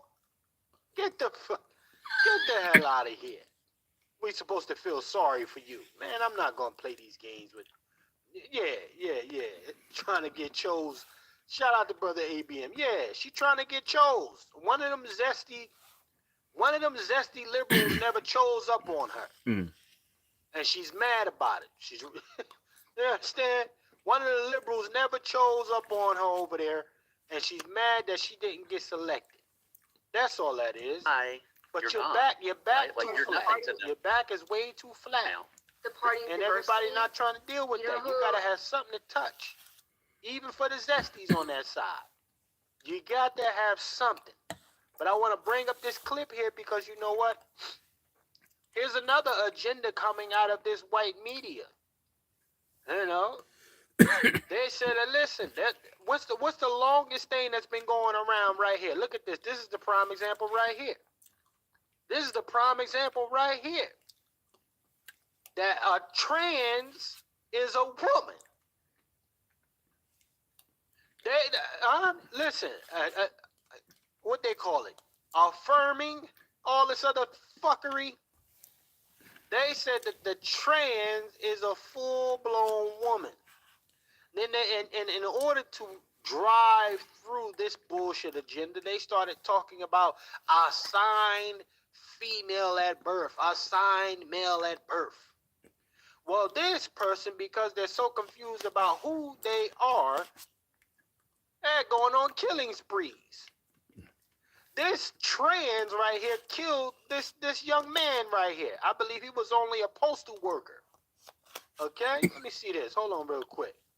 Yeah, the brother was only a doggone deli, you know. This brother was only a deli worker. Okay? She went off. Well, he went off. He went off. Let me be clear about that. Hold on. Let's really be clear about that. He went off on young bull right here and stabbed him up. Stabbed him up. So those pills, those hormones couldn't get you to calm the fuck down. So you went on a rampage and stabbed this brother. Stabbed this brother. We're hearing about the increase as well as far as the aggression coming from these confused individuals toward other people. But this, you know, your media, white fatigue, because I'm getting tired of white folks trying to hide their aggression behind other shit. Okay? Telling us that this is a woman. No, you got a penis, dude. You was born with a penis. You threw on a wig, you had some surgery, you took some pills, and now you a female? Get the fuck out. Now we got 50, right. Shout out to my address. All right? Shout out to my address. We got kids around here running around, very confused about what their sexuality is. They talking about binary, all this other fly talky, catchy, stupid shit. They don't know what's up or down. They know that they can go and get their penises cut off, their breasts cut off. their freaking vagina sliced up. Well, chef, they know that the penis goes up and tits hang down. Everybody knows that. Right, right. But this is where I'm talking about as far as the deception. The ultimate goal has always been to attack us, black folk particularly. Let's be clear. Oh, here we go with the racist stuff. Here you go. No, there's an agenda. There's always been an agenda. We're looking at your brother Biden right here. Very confused. We were told by this, told by all of its proper media programs, MSNBC, CNN, that this man was functioning at a high level, right? Nothing to see there. Biden is good. He's got it under control, right? That's what we were told. Then we come and find out that, hold on, my guy, you're not even running your own fucking office. Let's really be clear about that. Who stepped in for Biden? You all might ask. Who stepped in for Biden? Because, again, Jill, she told us he was good, right? He answered all the questions phenomenally, right? Jill said, ain't nothing to see here. Y'all overdoing it, man. Let's check it out. There was more than one person running that Biden administration. And it for damn sure wasn't your boy Biden. Investigation into the cover-ups of the White House cocaine, the DNC pipe bomb, and the Supreme Court abortion leaks. The last 4 years, one big cover-up. Comer told us the other night that he's already subpoenaed Biden aides to come in for depositions. And he'll be issuing subpoenas to Hunter and Dr. Jill, too. Sometimes when you confess to a crime, you feel better. A big weight is taken off your shoulders. Liberal philosopher Sam Harris said, I've destroyed democracy to beat Trump. Even that is preferable to me and to, I think, many Democrats than having someone who we consider to be genuinely evil, genuinely 100% purposed to serving himself in the office of the presidency. I would rather have a president in a coma where the duties of the presidency are executed by a committee of just normal people. So the conspiracy that Biden wasn't running the country wasn't a conspiracy. It was their strategy. It's all coming out. Democrats wanted a brain-dead president with a shadow government and campaigned on saving democracy. If Joe had somehow won, unknown Biden handlers would have run the country. They would have controlled the Situation Room while Biden was taking a nap. Unnamed Biden aides say this: Biden just had to win, and then he could disappear for 4 years. He'd only have to show proof of life every once in a while. His aides could pick up the slack. And that's interesting, y'all. Now, I just wanted to set you up right there.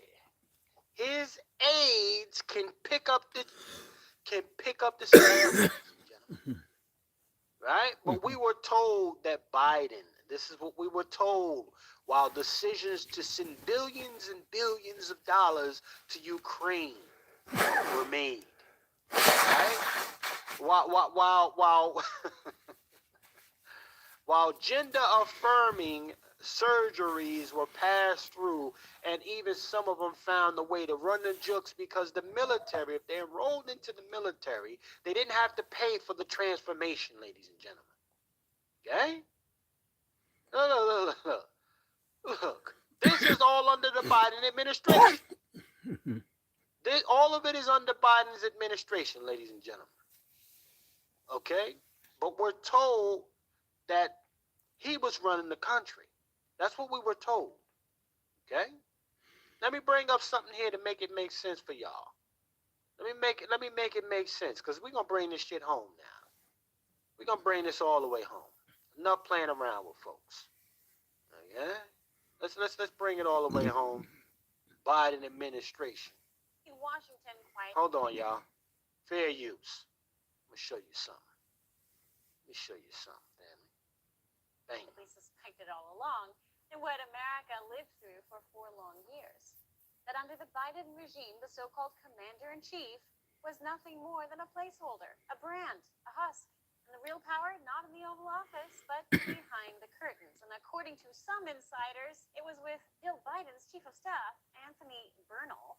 In undercover footage released by Project Veritas, David Hogg. Anthony. Now, I want to be clear about something, ladies and gentlemen. You see in this thumbnail? Now, these are also the added people who were supposed to be making decisions in that White House. Okay? You see Jill right at the top. I positioned Jill that way because, yeah, Jill was running that office too.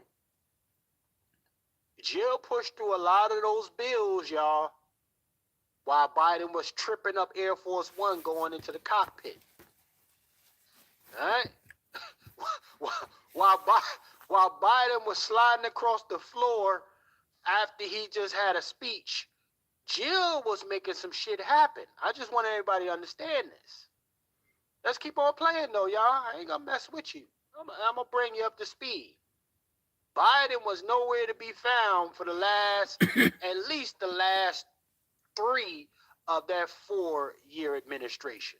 Professional activist turned DNC vice chair spills the kind of truths you're only supposed to share when the cameras are off and the Chardonnay is flowing.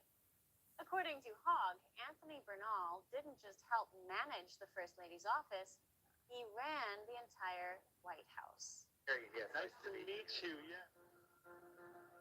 Now, fair use. Let's wake this up. Foundational question for me is like, how corrupt is the DNC if so many people knew, or few people knew about Biden? Well, the president of the United States. I mean, I think the fact of the matter is the DNC is always going to be like a campaign arm of the president, ultimately. The bigger issue is like the inner circle that was about Biden. That's it. And I can't stress you enough. Like Joe Biden's chief of staff, like had an enormous amount of power. Joe Biden's chief of staff. That was like an open secret for them. Like I would avoid them. Like he was scary. What was his name? Anthony Bernal. According to Hogg and corroborated by other former staffers caught on camera, Bernal, not Joe Biden, not even Ron Klain or Jeff Zients, was the invisible hand guiding policy, access, and internal decisions at the highest levels of the federal government. One DNC figure described Bernal as a Wizard of Oz type, except in this case, the man behind the curtain wasn't trying to protect the republic, he was running it. This is no longer speculation. This is confirmation from the mouths of Biden's own party that the Biden presidency was a puppet show with Bernal in the wings pulling the strings, at least according to Hogg, who should know a thing or two about this, right? Bernal, a longtime Jill Biden aide, had no electoral mandate. Now let's hold it right there. See, family, I was trying to shout out to the almost 90 plus in here. I was trying to keep this low. Now remember, we began to see the breakdown of Joe Biden, particularly that 3 months of his campaign season, right? We started seeing more from Jill. Jill became the mouthpiece. She's always been a mouthpiece. And she looks like Alice Cooper if she took the shades off. Agreed. But see, what we saw, ladies and gentlemen, was what he was what we thought he was. He was a deteriorating, washed up politician. Sexual predator. Business. Right. Pedophile. Yes. Deviant. Yes. All of the above. Thank you. Incestual, but yes, sir. Nonetheless. Hallelujah. Okay? But Jill saw that in order to keep the finesse going for all the goofies, okay, she had to step in. And some moves had to be made on the back end. This guy, along with Jill, and the people you see in this thumbnail, these are all the hands of Biden administration. This, look at this thumbnail, ladies and gentlemen. This is your Biden administration with the addition of Anthony here. That's who ran the White House for the last 4 years, ladies and gentlemen. And then I would listen, my recommendation to all of you who are watching is to then go and look up Anthony's investments and his partners. And then you will have the answers that you need when you say, why was this policy pushed through? Right? Why was so much money constantly sent to Ukraine? I'm just trying to point you down the road that y'all need to go to. Let's play a little bit more, and then I'm going to go to Brother Q. No Senate confirmation, no public accountability, and yet, according to these insiders, he wielded more influence than most cabinet members. So let's pause here. Imagine for a moment if Melania Trump's chief of staff had taken over the West Wing. Imagine the headlines, the impeachment hearings, the 25th Amendment panels that would start flowing. But when it's the Bidens, the media and everybody else just shrugs, because to them, a silent coup within the executive branch is only worth covering when it's fiction.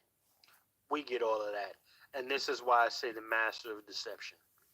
Ladies and gentlemen, this is why I also titled this, What's Good is Bad and What's Bad is Good. Okay? We have watched deception after deception take place in that administration. And let's be very clear. It hasn't stopped because we got a new president. Yeah. I'm going to do that too.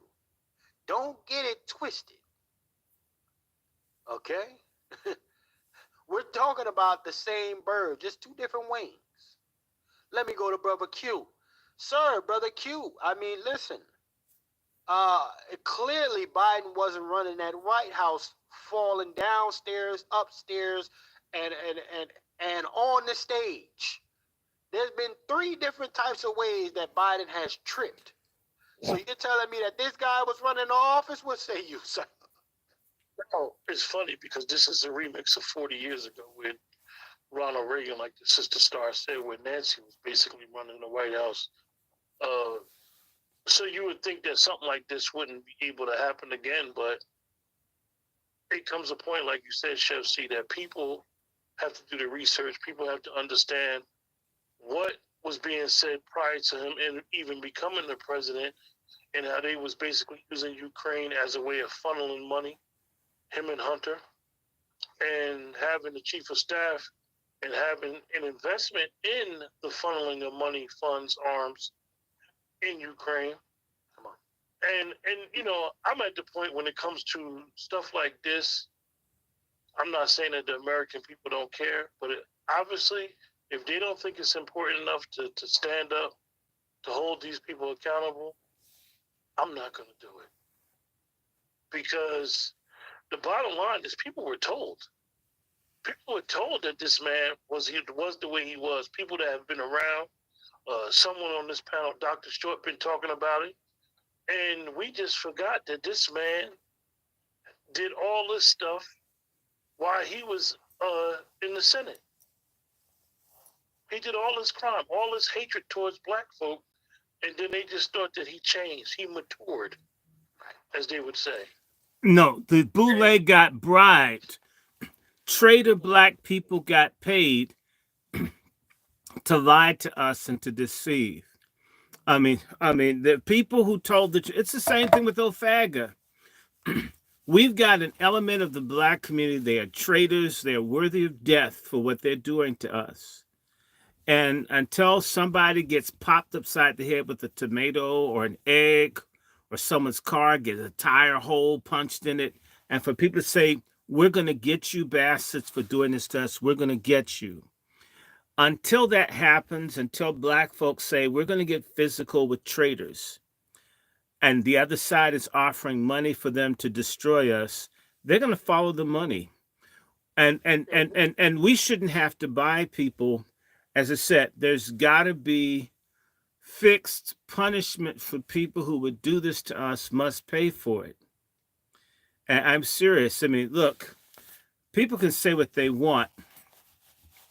When they talk about the Black Panthers and the medical care and all that stuff, do you really think that Black doctors and other people just were willing to help poor Black people? Do you really think that Black people that have are any different from white people that have? You think that Black people that are successful are less selfish and more humane than white people? You're out of your damn mind. In reality, the Panthers let people know, we'll beat your ass if you don't give a couple of hours to help the community. Which is why when the Panthers were being murdered by the police, there was a delightful silence of the Black elite. How dare someone tell me I have to give a damn about broke Black people? In the words of the Omega Sci-Fi Negro at University of Virginia, he told me, we destroyed all the people like you, Short. Why do you exist? He said this to my face. We got rid of all the people like you in the 60s and early 70s. I hadn't even done anything. We got rid. I mean, you're not supposed to exist. I mean, I'm not supposed. I mean, this is how they feel about us that don't want to suck ass for dollars or for at least biscuits or crumbs or just suck ass for general principle, right? We're not supposed to exist. There's an element of treason in our community. It's in our churches. By the way, if you notice that T.D. Jakes, he's been, I don't know if he has the AIDS slim fast diet or whatever it is, has made his ass smaller. Some people said Ozempic, and I said Ozempic. But I mean, you've got the ears of all the churches, and you can't open your fat Black mouth, you goddamn disgrace, to talk about racism once in 40 years. And all the other niggas that have sat under these prosperity bitches. I mean, these people, they could kill all of us and it wouldn't move them. So back to what I said, the reason that the Panthers got stuff is because people knew they better do it. They were made to do it. It's the same way that Trump and them are doing things for their white base. They better do some of the things that these people think that they want, even if they're betraying them with the tax cuts. We're the only people that have folks who supposedly are like us, that represent us, that don't have to do a goddamn thing for us. Because you know what? They'll go to a church or an event and people want to take pictures and say, ooh, he's a congressperson. Or my words to your former congressman, Brother Quentin, I asked him to his face, what the fuck use a nigger congressman and congresswomen if they don't protect Black women and girls?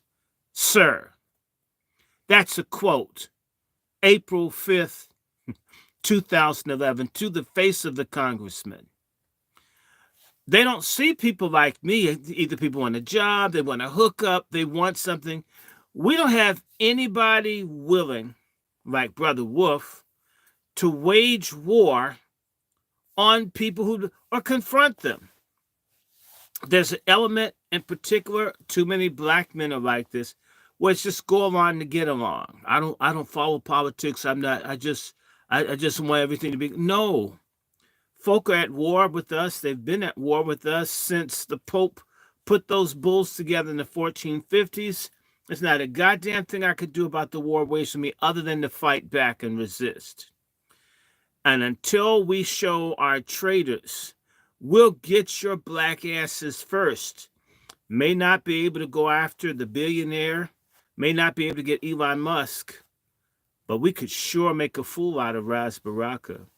We could make a fool out of that bald-headed RuPaul-looking bitch from Boston, Ayanna Pressley.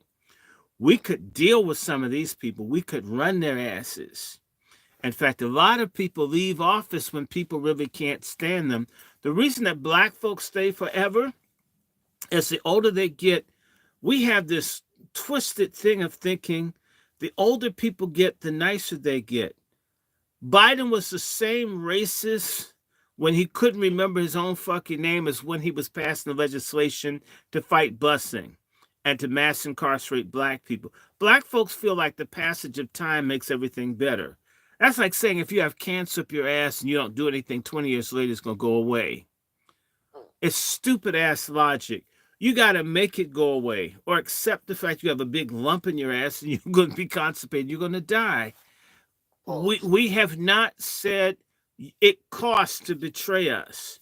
We used to do a little of it, and it stopped in part because we started trusting BEOs. I call them black elected orifices because there's nothing official about those useless niggas. You know, black elected officials, I call them black elected orifices. Because they just go up there and crack their ass and let anything inside as long as they get a check and get rich while the communities and everything gets worse and worse. I'll land my plane for a second. Listen, brother Dr. Short. TD Jakes heard you talking about him, sir. And he got a word for you. If they don't protect black women and girls, sir, swallowed up. Have you ever been swallowed up? Have you gone through a time of swallowing where everything was... Well, he's been swallowing. He's been swallowing, and I'll tell you something. This whole Diddy trial, not that we're going to go off on that, but I did want to say this. A big part of what's happening now is a lot of frustrations that we even exist, and we can't make people feel better. And white fatigue is real. Black fatigue is like a combination of white male angst over low sperm count and erectile dysfunction and other stuff that masquerades as being, you're mad. You know, they've watched some interracial porn and they sit up and complain that, you know, the guy's got a vein on his dick that looks like a 5-year-old's arm, and they want to come and beat him. I mean, you know, it's not our, you know, why are you guys looking at this stuff, anybody white listening? Why do you sit up thinking about another group of people's dicks unless something's wrong with you? And maybe it's because you think your dicks are so small, so many of you are pedophiles. You know, screw somebody your size. That's legal. Instead of trying to change them. I mean, anyway. And I wonder, that dude that you just showed that did all the stuff for Biden, I wonder if he's into pedophilia. Because all this weird stuff was going on, just crazy stuff. I'm thinking, did they even poll anybody? Just so I think that dude's unnatural. In fact, remember they said that Jill had an advisor who was gay, and he had all the power in the White House. Okay, and by the way, Jill always looked kind of macho to me, and we need to remember that she was another man's wife and sold his ass out to be with Biden. And yeah, she's a hoe. I mean, a successful hoe. She could give Kamala some pointers. Well, everyone's giving Kamala a pointer when you think about it. Anyway, let me stop again. Someone else. Well, I'll say this, gentlemen. We're gonna get ready to shut this thing down. We have covered what we need to cover. So, brother ABN, man, your final. Any final words from you, brother ABN, man? Salute. Let's see if ABN's still with us. Okay, let me see. All right, well, let me go to brother Dr. Short. No, I'm here. All right, I'm here. Salute. Hey, look, this is serious business. I mean, you know, this whole vote blue no matter who shit, that's what got you a shadow government. You know, a lot of us, most black people are just fucking dumb, and it's, we can't afford stupidity. All of this shit, a lot of the stuff we talked about tonight can be changed just by not being dumb. It's dumb to support people with your money that don't like you. How many times do you have to see these videos of Asians and Hispanics and all this, and the racist shit that come out of their mouths about us, how many times do you have to see that before you make a decision to stop supporting their businesses? You know, how many times did you have to see Biden fall down? Come on. Do you know after that debate with Trump, you still had black people supporting him? Oh no, they tripled down, 10 toes. When you dog, CNN, who was it on CNN right after the debate? Was it, I think it was Van Jones that said, it was like, this ain't good. Anytime Van Jones can be honest, it's time to hang it up. Problem. Yeah, it's time. And you still had black people trying to support this man. You know, he went, I think it was like 2 days after the debate, he went to the Essence Festival or something. It was some black shit somewhere. No, it was the NAACP, some NAACP convention or some shit. And, you know, he got a standing ovation and all this type of shit. You know, being dumb is killing us. I'm at a point where I'm not even mad at the other races no more because, yeah, I mean, if you stand there and allow people to smack you around, that's exactly what they're going to do. And you goofball niggas out there, either, you know, and like, I think it was DrRandyShort that said it earlier that, you know what I mean, we got a race of fence riders. They just want to sit on the fence on every single issue. Or they just going to double and triple down on Democrat no matter what. You just watched this Wes Moore bastard, you know, say no to our study of reparations. You vote blue. You vote for the black guy. And then that's what they do. So, again, how long are we going to be stupid? Mm-hmm. At some point, it's our fault. And you can blame white supremacy and all that. I get it. But what's the point of blaming white supremacy if you're never going to do anything? So let me ask you, brother ABM, are you void of the quote unquote white fatigue? No, I definitely have white fatigue. Yeah, you know, but but you gotta be realistic. And what I see from a lot of black people, especially the fake ass pro black types, you talk a good game about white supremacy, but then you only see racism from white people. You don't see nothing racist coming from the Hispanics.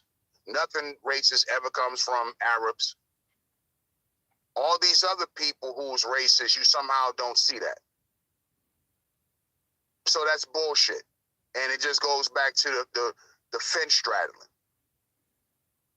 And all you scary Negroes and your fence straddlers and your vote blue, no matter who people, you're killing the rest of us. So, you know, what's the difference? If you're not going to wake up and realize that all these other people are against you, and then you talk about white supremacy, but then you support the Democrats, it's fucking crazy. So I don't take you serious.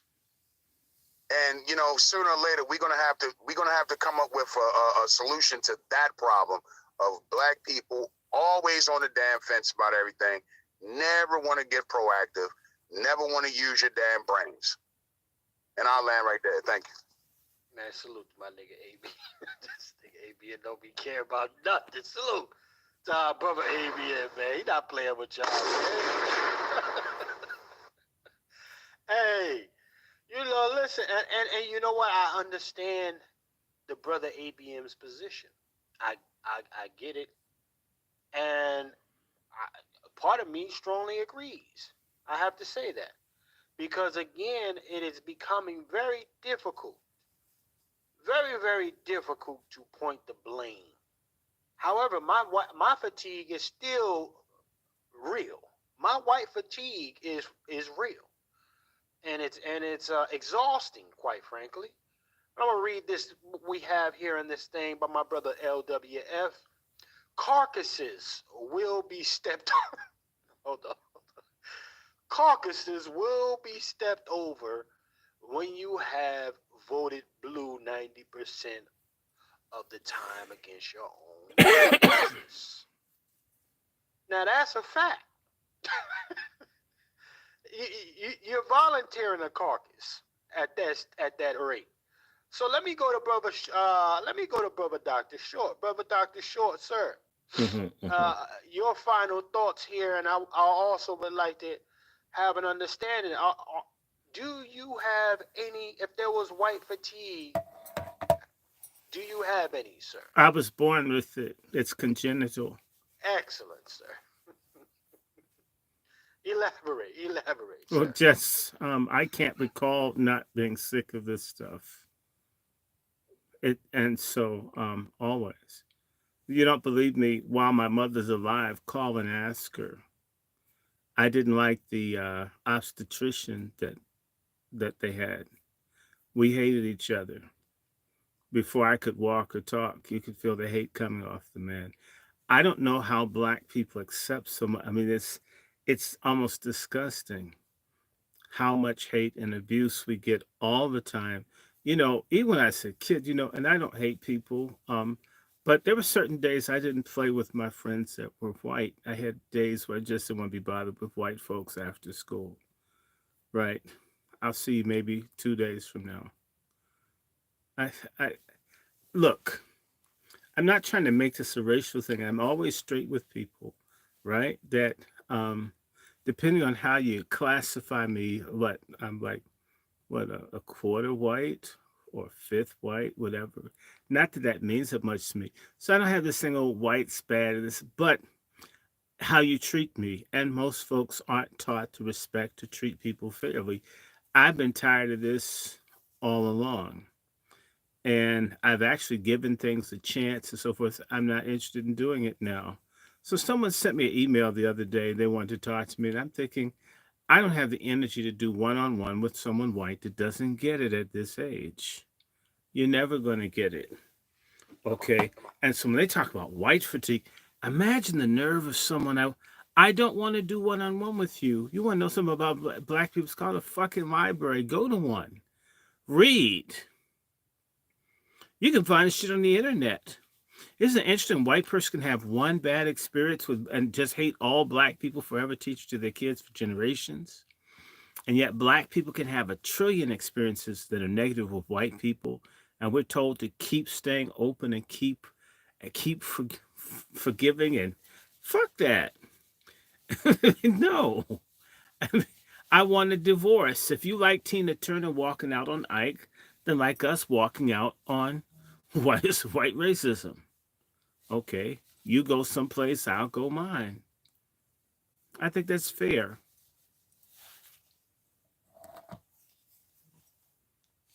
Well, I'll say this, sir. On your final thoughts here, as we get ready to wrap it down, what are your final thoughts here? Your final words? Then I'm gonna go to Brother Q. My final words is of apologies to all the people who are used to seeing me on the Angry Black Men's Book Club. They gave me a strike. I don't know what the hell they gave me a strike for. They always saying, oh yeah, I had a picture of a white woman in a bikini. And they said that was nudity with clothes on. So I now have 2 strikes against my platform. I'm going to have to go to Rumble, Chef. I'm sorry. Those of us who are honest, that keep it real, that talk about stuff, we face censorship. And you know what? If you won't fight for freedom of expression and freedom of speech for all the folks who watch these kinds of shows or programs and won't speak up, you're part of the problem. So on behalf of the Angry Black Men's Book Club, everybody that follows me, you should know if you don't see me do anything, it's not because I don't have stuff I want to do. Now they've decided to silence me. I'm going to have to make it over to Rumble and some other shit. But you know what's interesting, Chef? When we go to Rumble, the people won't be there because, niggas are obsessed with brands. They want to be on the platform where the white supremacists do the censorship. It's sort of like a woman that wants you to screw her through a garbage disposal. So your dick gets grounded before it gets to... I mean, we can do better. We're very, very lazy as a people. And for all the folks who love what I do or are listening, beyond Pat Talk, they need to remember how to support this platform and my platforms, and remember to, uh, in particular, I'd like to share books and literature. That there is a Patreon, Dr. Randy Short. There's a Venmo, Dr. Randy Short. The Cash App is $ Dr. Randy Short. There's a PayPal, WRandyShort at gmail.com, and a Zelle at WRandyShort at gmail.com. We're putting out all the information to help people understand why we see things as we do. Understand we get great opposition through our phones, through being shadow banned, through the algorithms changing, through people persecuting people that let us come on their platforms. We must find and create a way for us to be able to share our thoughts and our ideas. In lieu of that, find someone telling the truth and support them. Like Sister Hyman, there's this lady every so many weeks, she'll drop like $5. And if I consider I got almost 3,100 people that follow, can you imagine if in a month, if each of them gave me $1? We could really expand. You know, we're talking about Chef C. There are thousands of people watching these things, but it's interesting. They watch it, they love it for the novelty of it, but won't do it. I've watched other people do shows, and they're not even saying real shit, and people are super chatting them out the ass. Is it that our people pay to be lied to or entertained, and we would starve anyone that would tell us the truth? But as Brother Lone Wolf says, you just might be a carcass that will walk over. And so, let me just say that we're going to have carcasses. I see people that are going to go. I've watched people die unnecessarily. You couldn't tell them. I mean, I have family. You go try to plead with them and they don't hear you. So white fatigue is real. If you don't have it, something's wrong with you. It means that you're a masochist. You like basically racial S&M, where you're on the receiving end of the abuse. Okay, and trust me, racist tethers, mercenary agents of whites, bigotry, they're sadists, and that's something that they've learned. Blacks who don't have fatigue are self-hating masochists. I land my plane here, brother. So, and I like what you said there. Blacks that don't have white fatigue, that is the epitome, top shelf of a self-hating Negro. I just gotta tell you, man. So there's a special kind of a qualification that a Negro or Negress like that has. Let me go to Brother Q, man. Brother Q, sir, white fatigue. We gotta. Chef C, I'm laughing, Chef C. Come on. Because I might be the self-hating Negro tonight. Oh, no, say it. Come on. Chef C, so cute. Chef C, I have coon and gatekeeper fatigue. I could deal with my racism. I could deal with my hatred from the door. I know how to navigate with all that shit. I honestly do. But what I can't do and I can't take, I got coon and gatekeeper fatigue. Because they uphold every principle of white degeneracy more than the white people do. They uphold it.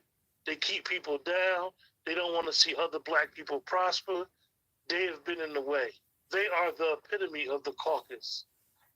Their caucus is in rigor mortis stage. It's rotten to the core. There is no bringing them back. There is no helping them. Once you become a coon and a gatekeeper in the black community, there is no reform. There is no help. These people are enemies to black people, and particularly black Americans. and we should treat them as an enemy. In every other community, state, country, they treat people that commit treason and treachery accordingly. And that's how these people should be treated. I applaud the brother for saying they should get thrown, hit with an orange or whatever, or an apple. It goes back to some shows ago, and anybody that didn't watch that Pat Talk, you see what happened when Bush went to Iraq, and they were offended. They hit that man with a shoe. A slide. A slide. Slide out. A He slide did out. double dodge. We don't even do that. These people are traitors. So I have coon and gatekeeper fatigue. And it's an ascension. You see them, they start on the fence like the brother ABM said, and then all of a sudden they go full coon like the DL Hugleys. Look at this. You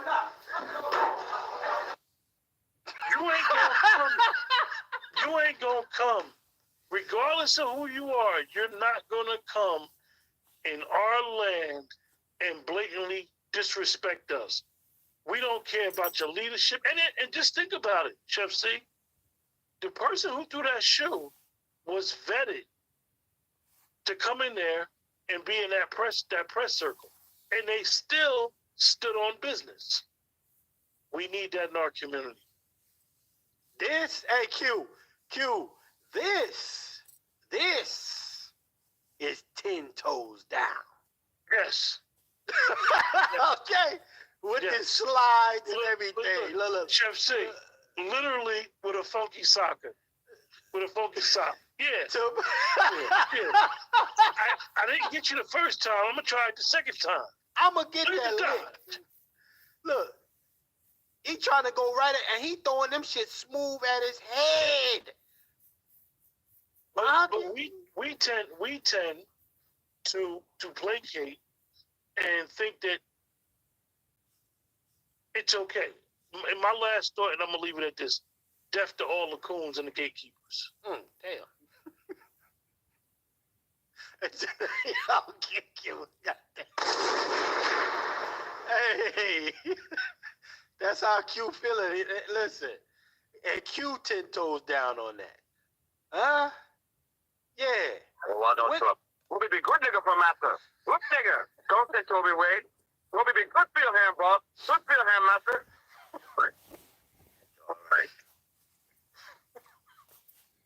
I gotta say, I haven't seen a display like this from Black Americans. I don't know, maybe in the last 20 years. When you see it, not that particular display, is when you try to make a move, as we would say back in the day, bust a sexy. And here it is, you got that gatekeeper, that coon that's preventing you from doing it. When you was in college, Chef C, when you wanted to get that paper, when you wanted to get the extra time in the kitchen, on the lab, working on your craft, you didn't have to worry about other people. You had to worry about that coon. That say, oh, Chef C, you in the lab trying to get back extra help. You working on your sauces. You trying to do what you got to do before the final come up.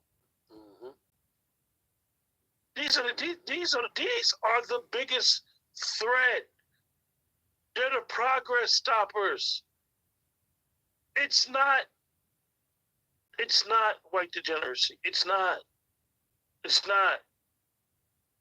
The progress stoppers in our community is the coons and the gatekeepers.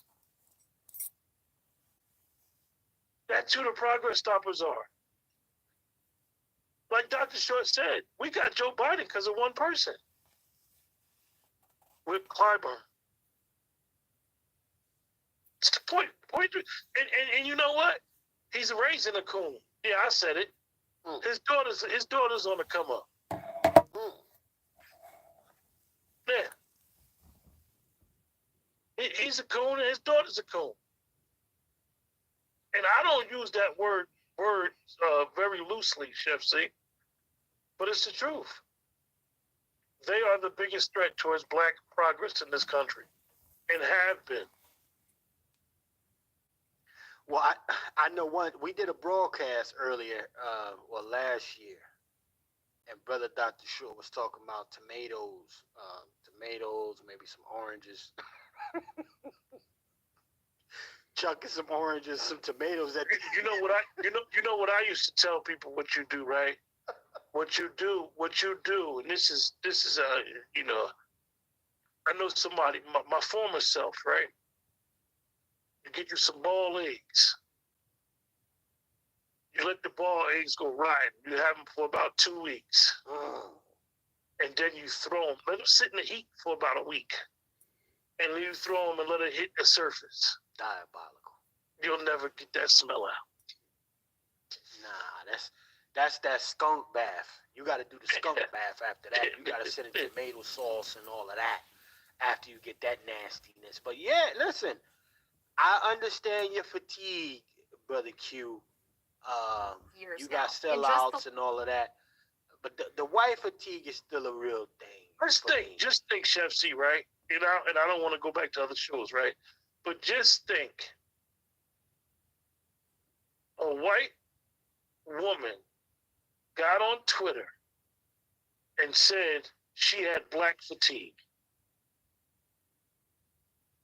People went crazy. Not realizing that our sister Mary Frances Wright wrote a book on black fatigue and what it means. And she coined the phrase. They let that white woman redefine the word like they took woke from black people. Redefine the word, and you had sellouts, coons, and gatekeepers doing shows and saying they had black fatigue. Based off of her definition.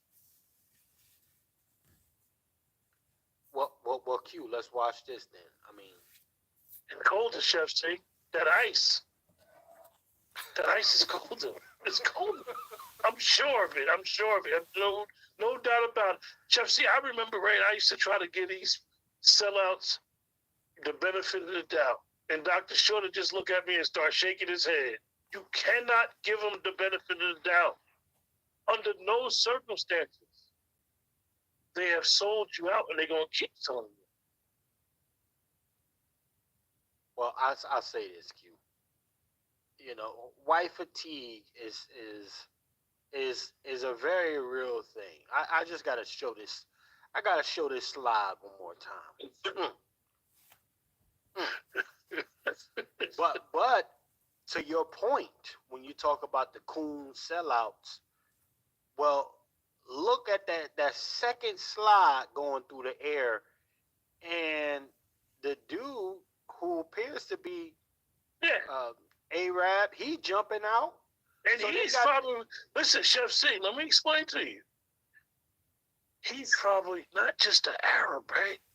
But he's probably from the same tribe as the person that do the show, because they got tribalism over there. Right.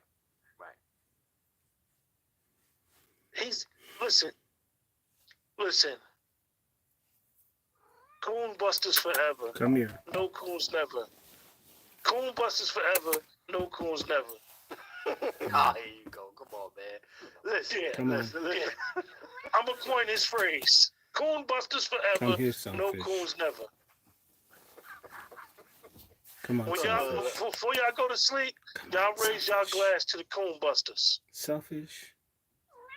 Well, I'm going to say this. We have had, so many examples. We don't get in the condition that we're in collectively as black people without insider trade, per se, quote unquote, insider traders. That system needs help in order to have its foot on our neck the way they do. It needs help.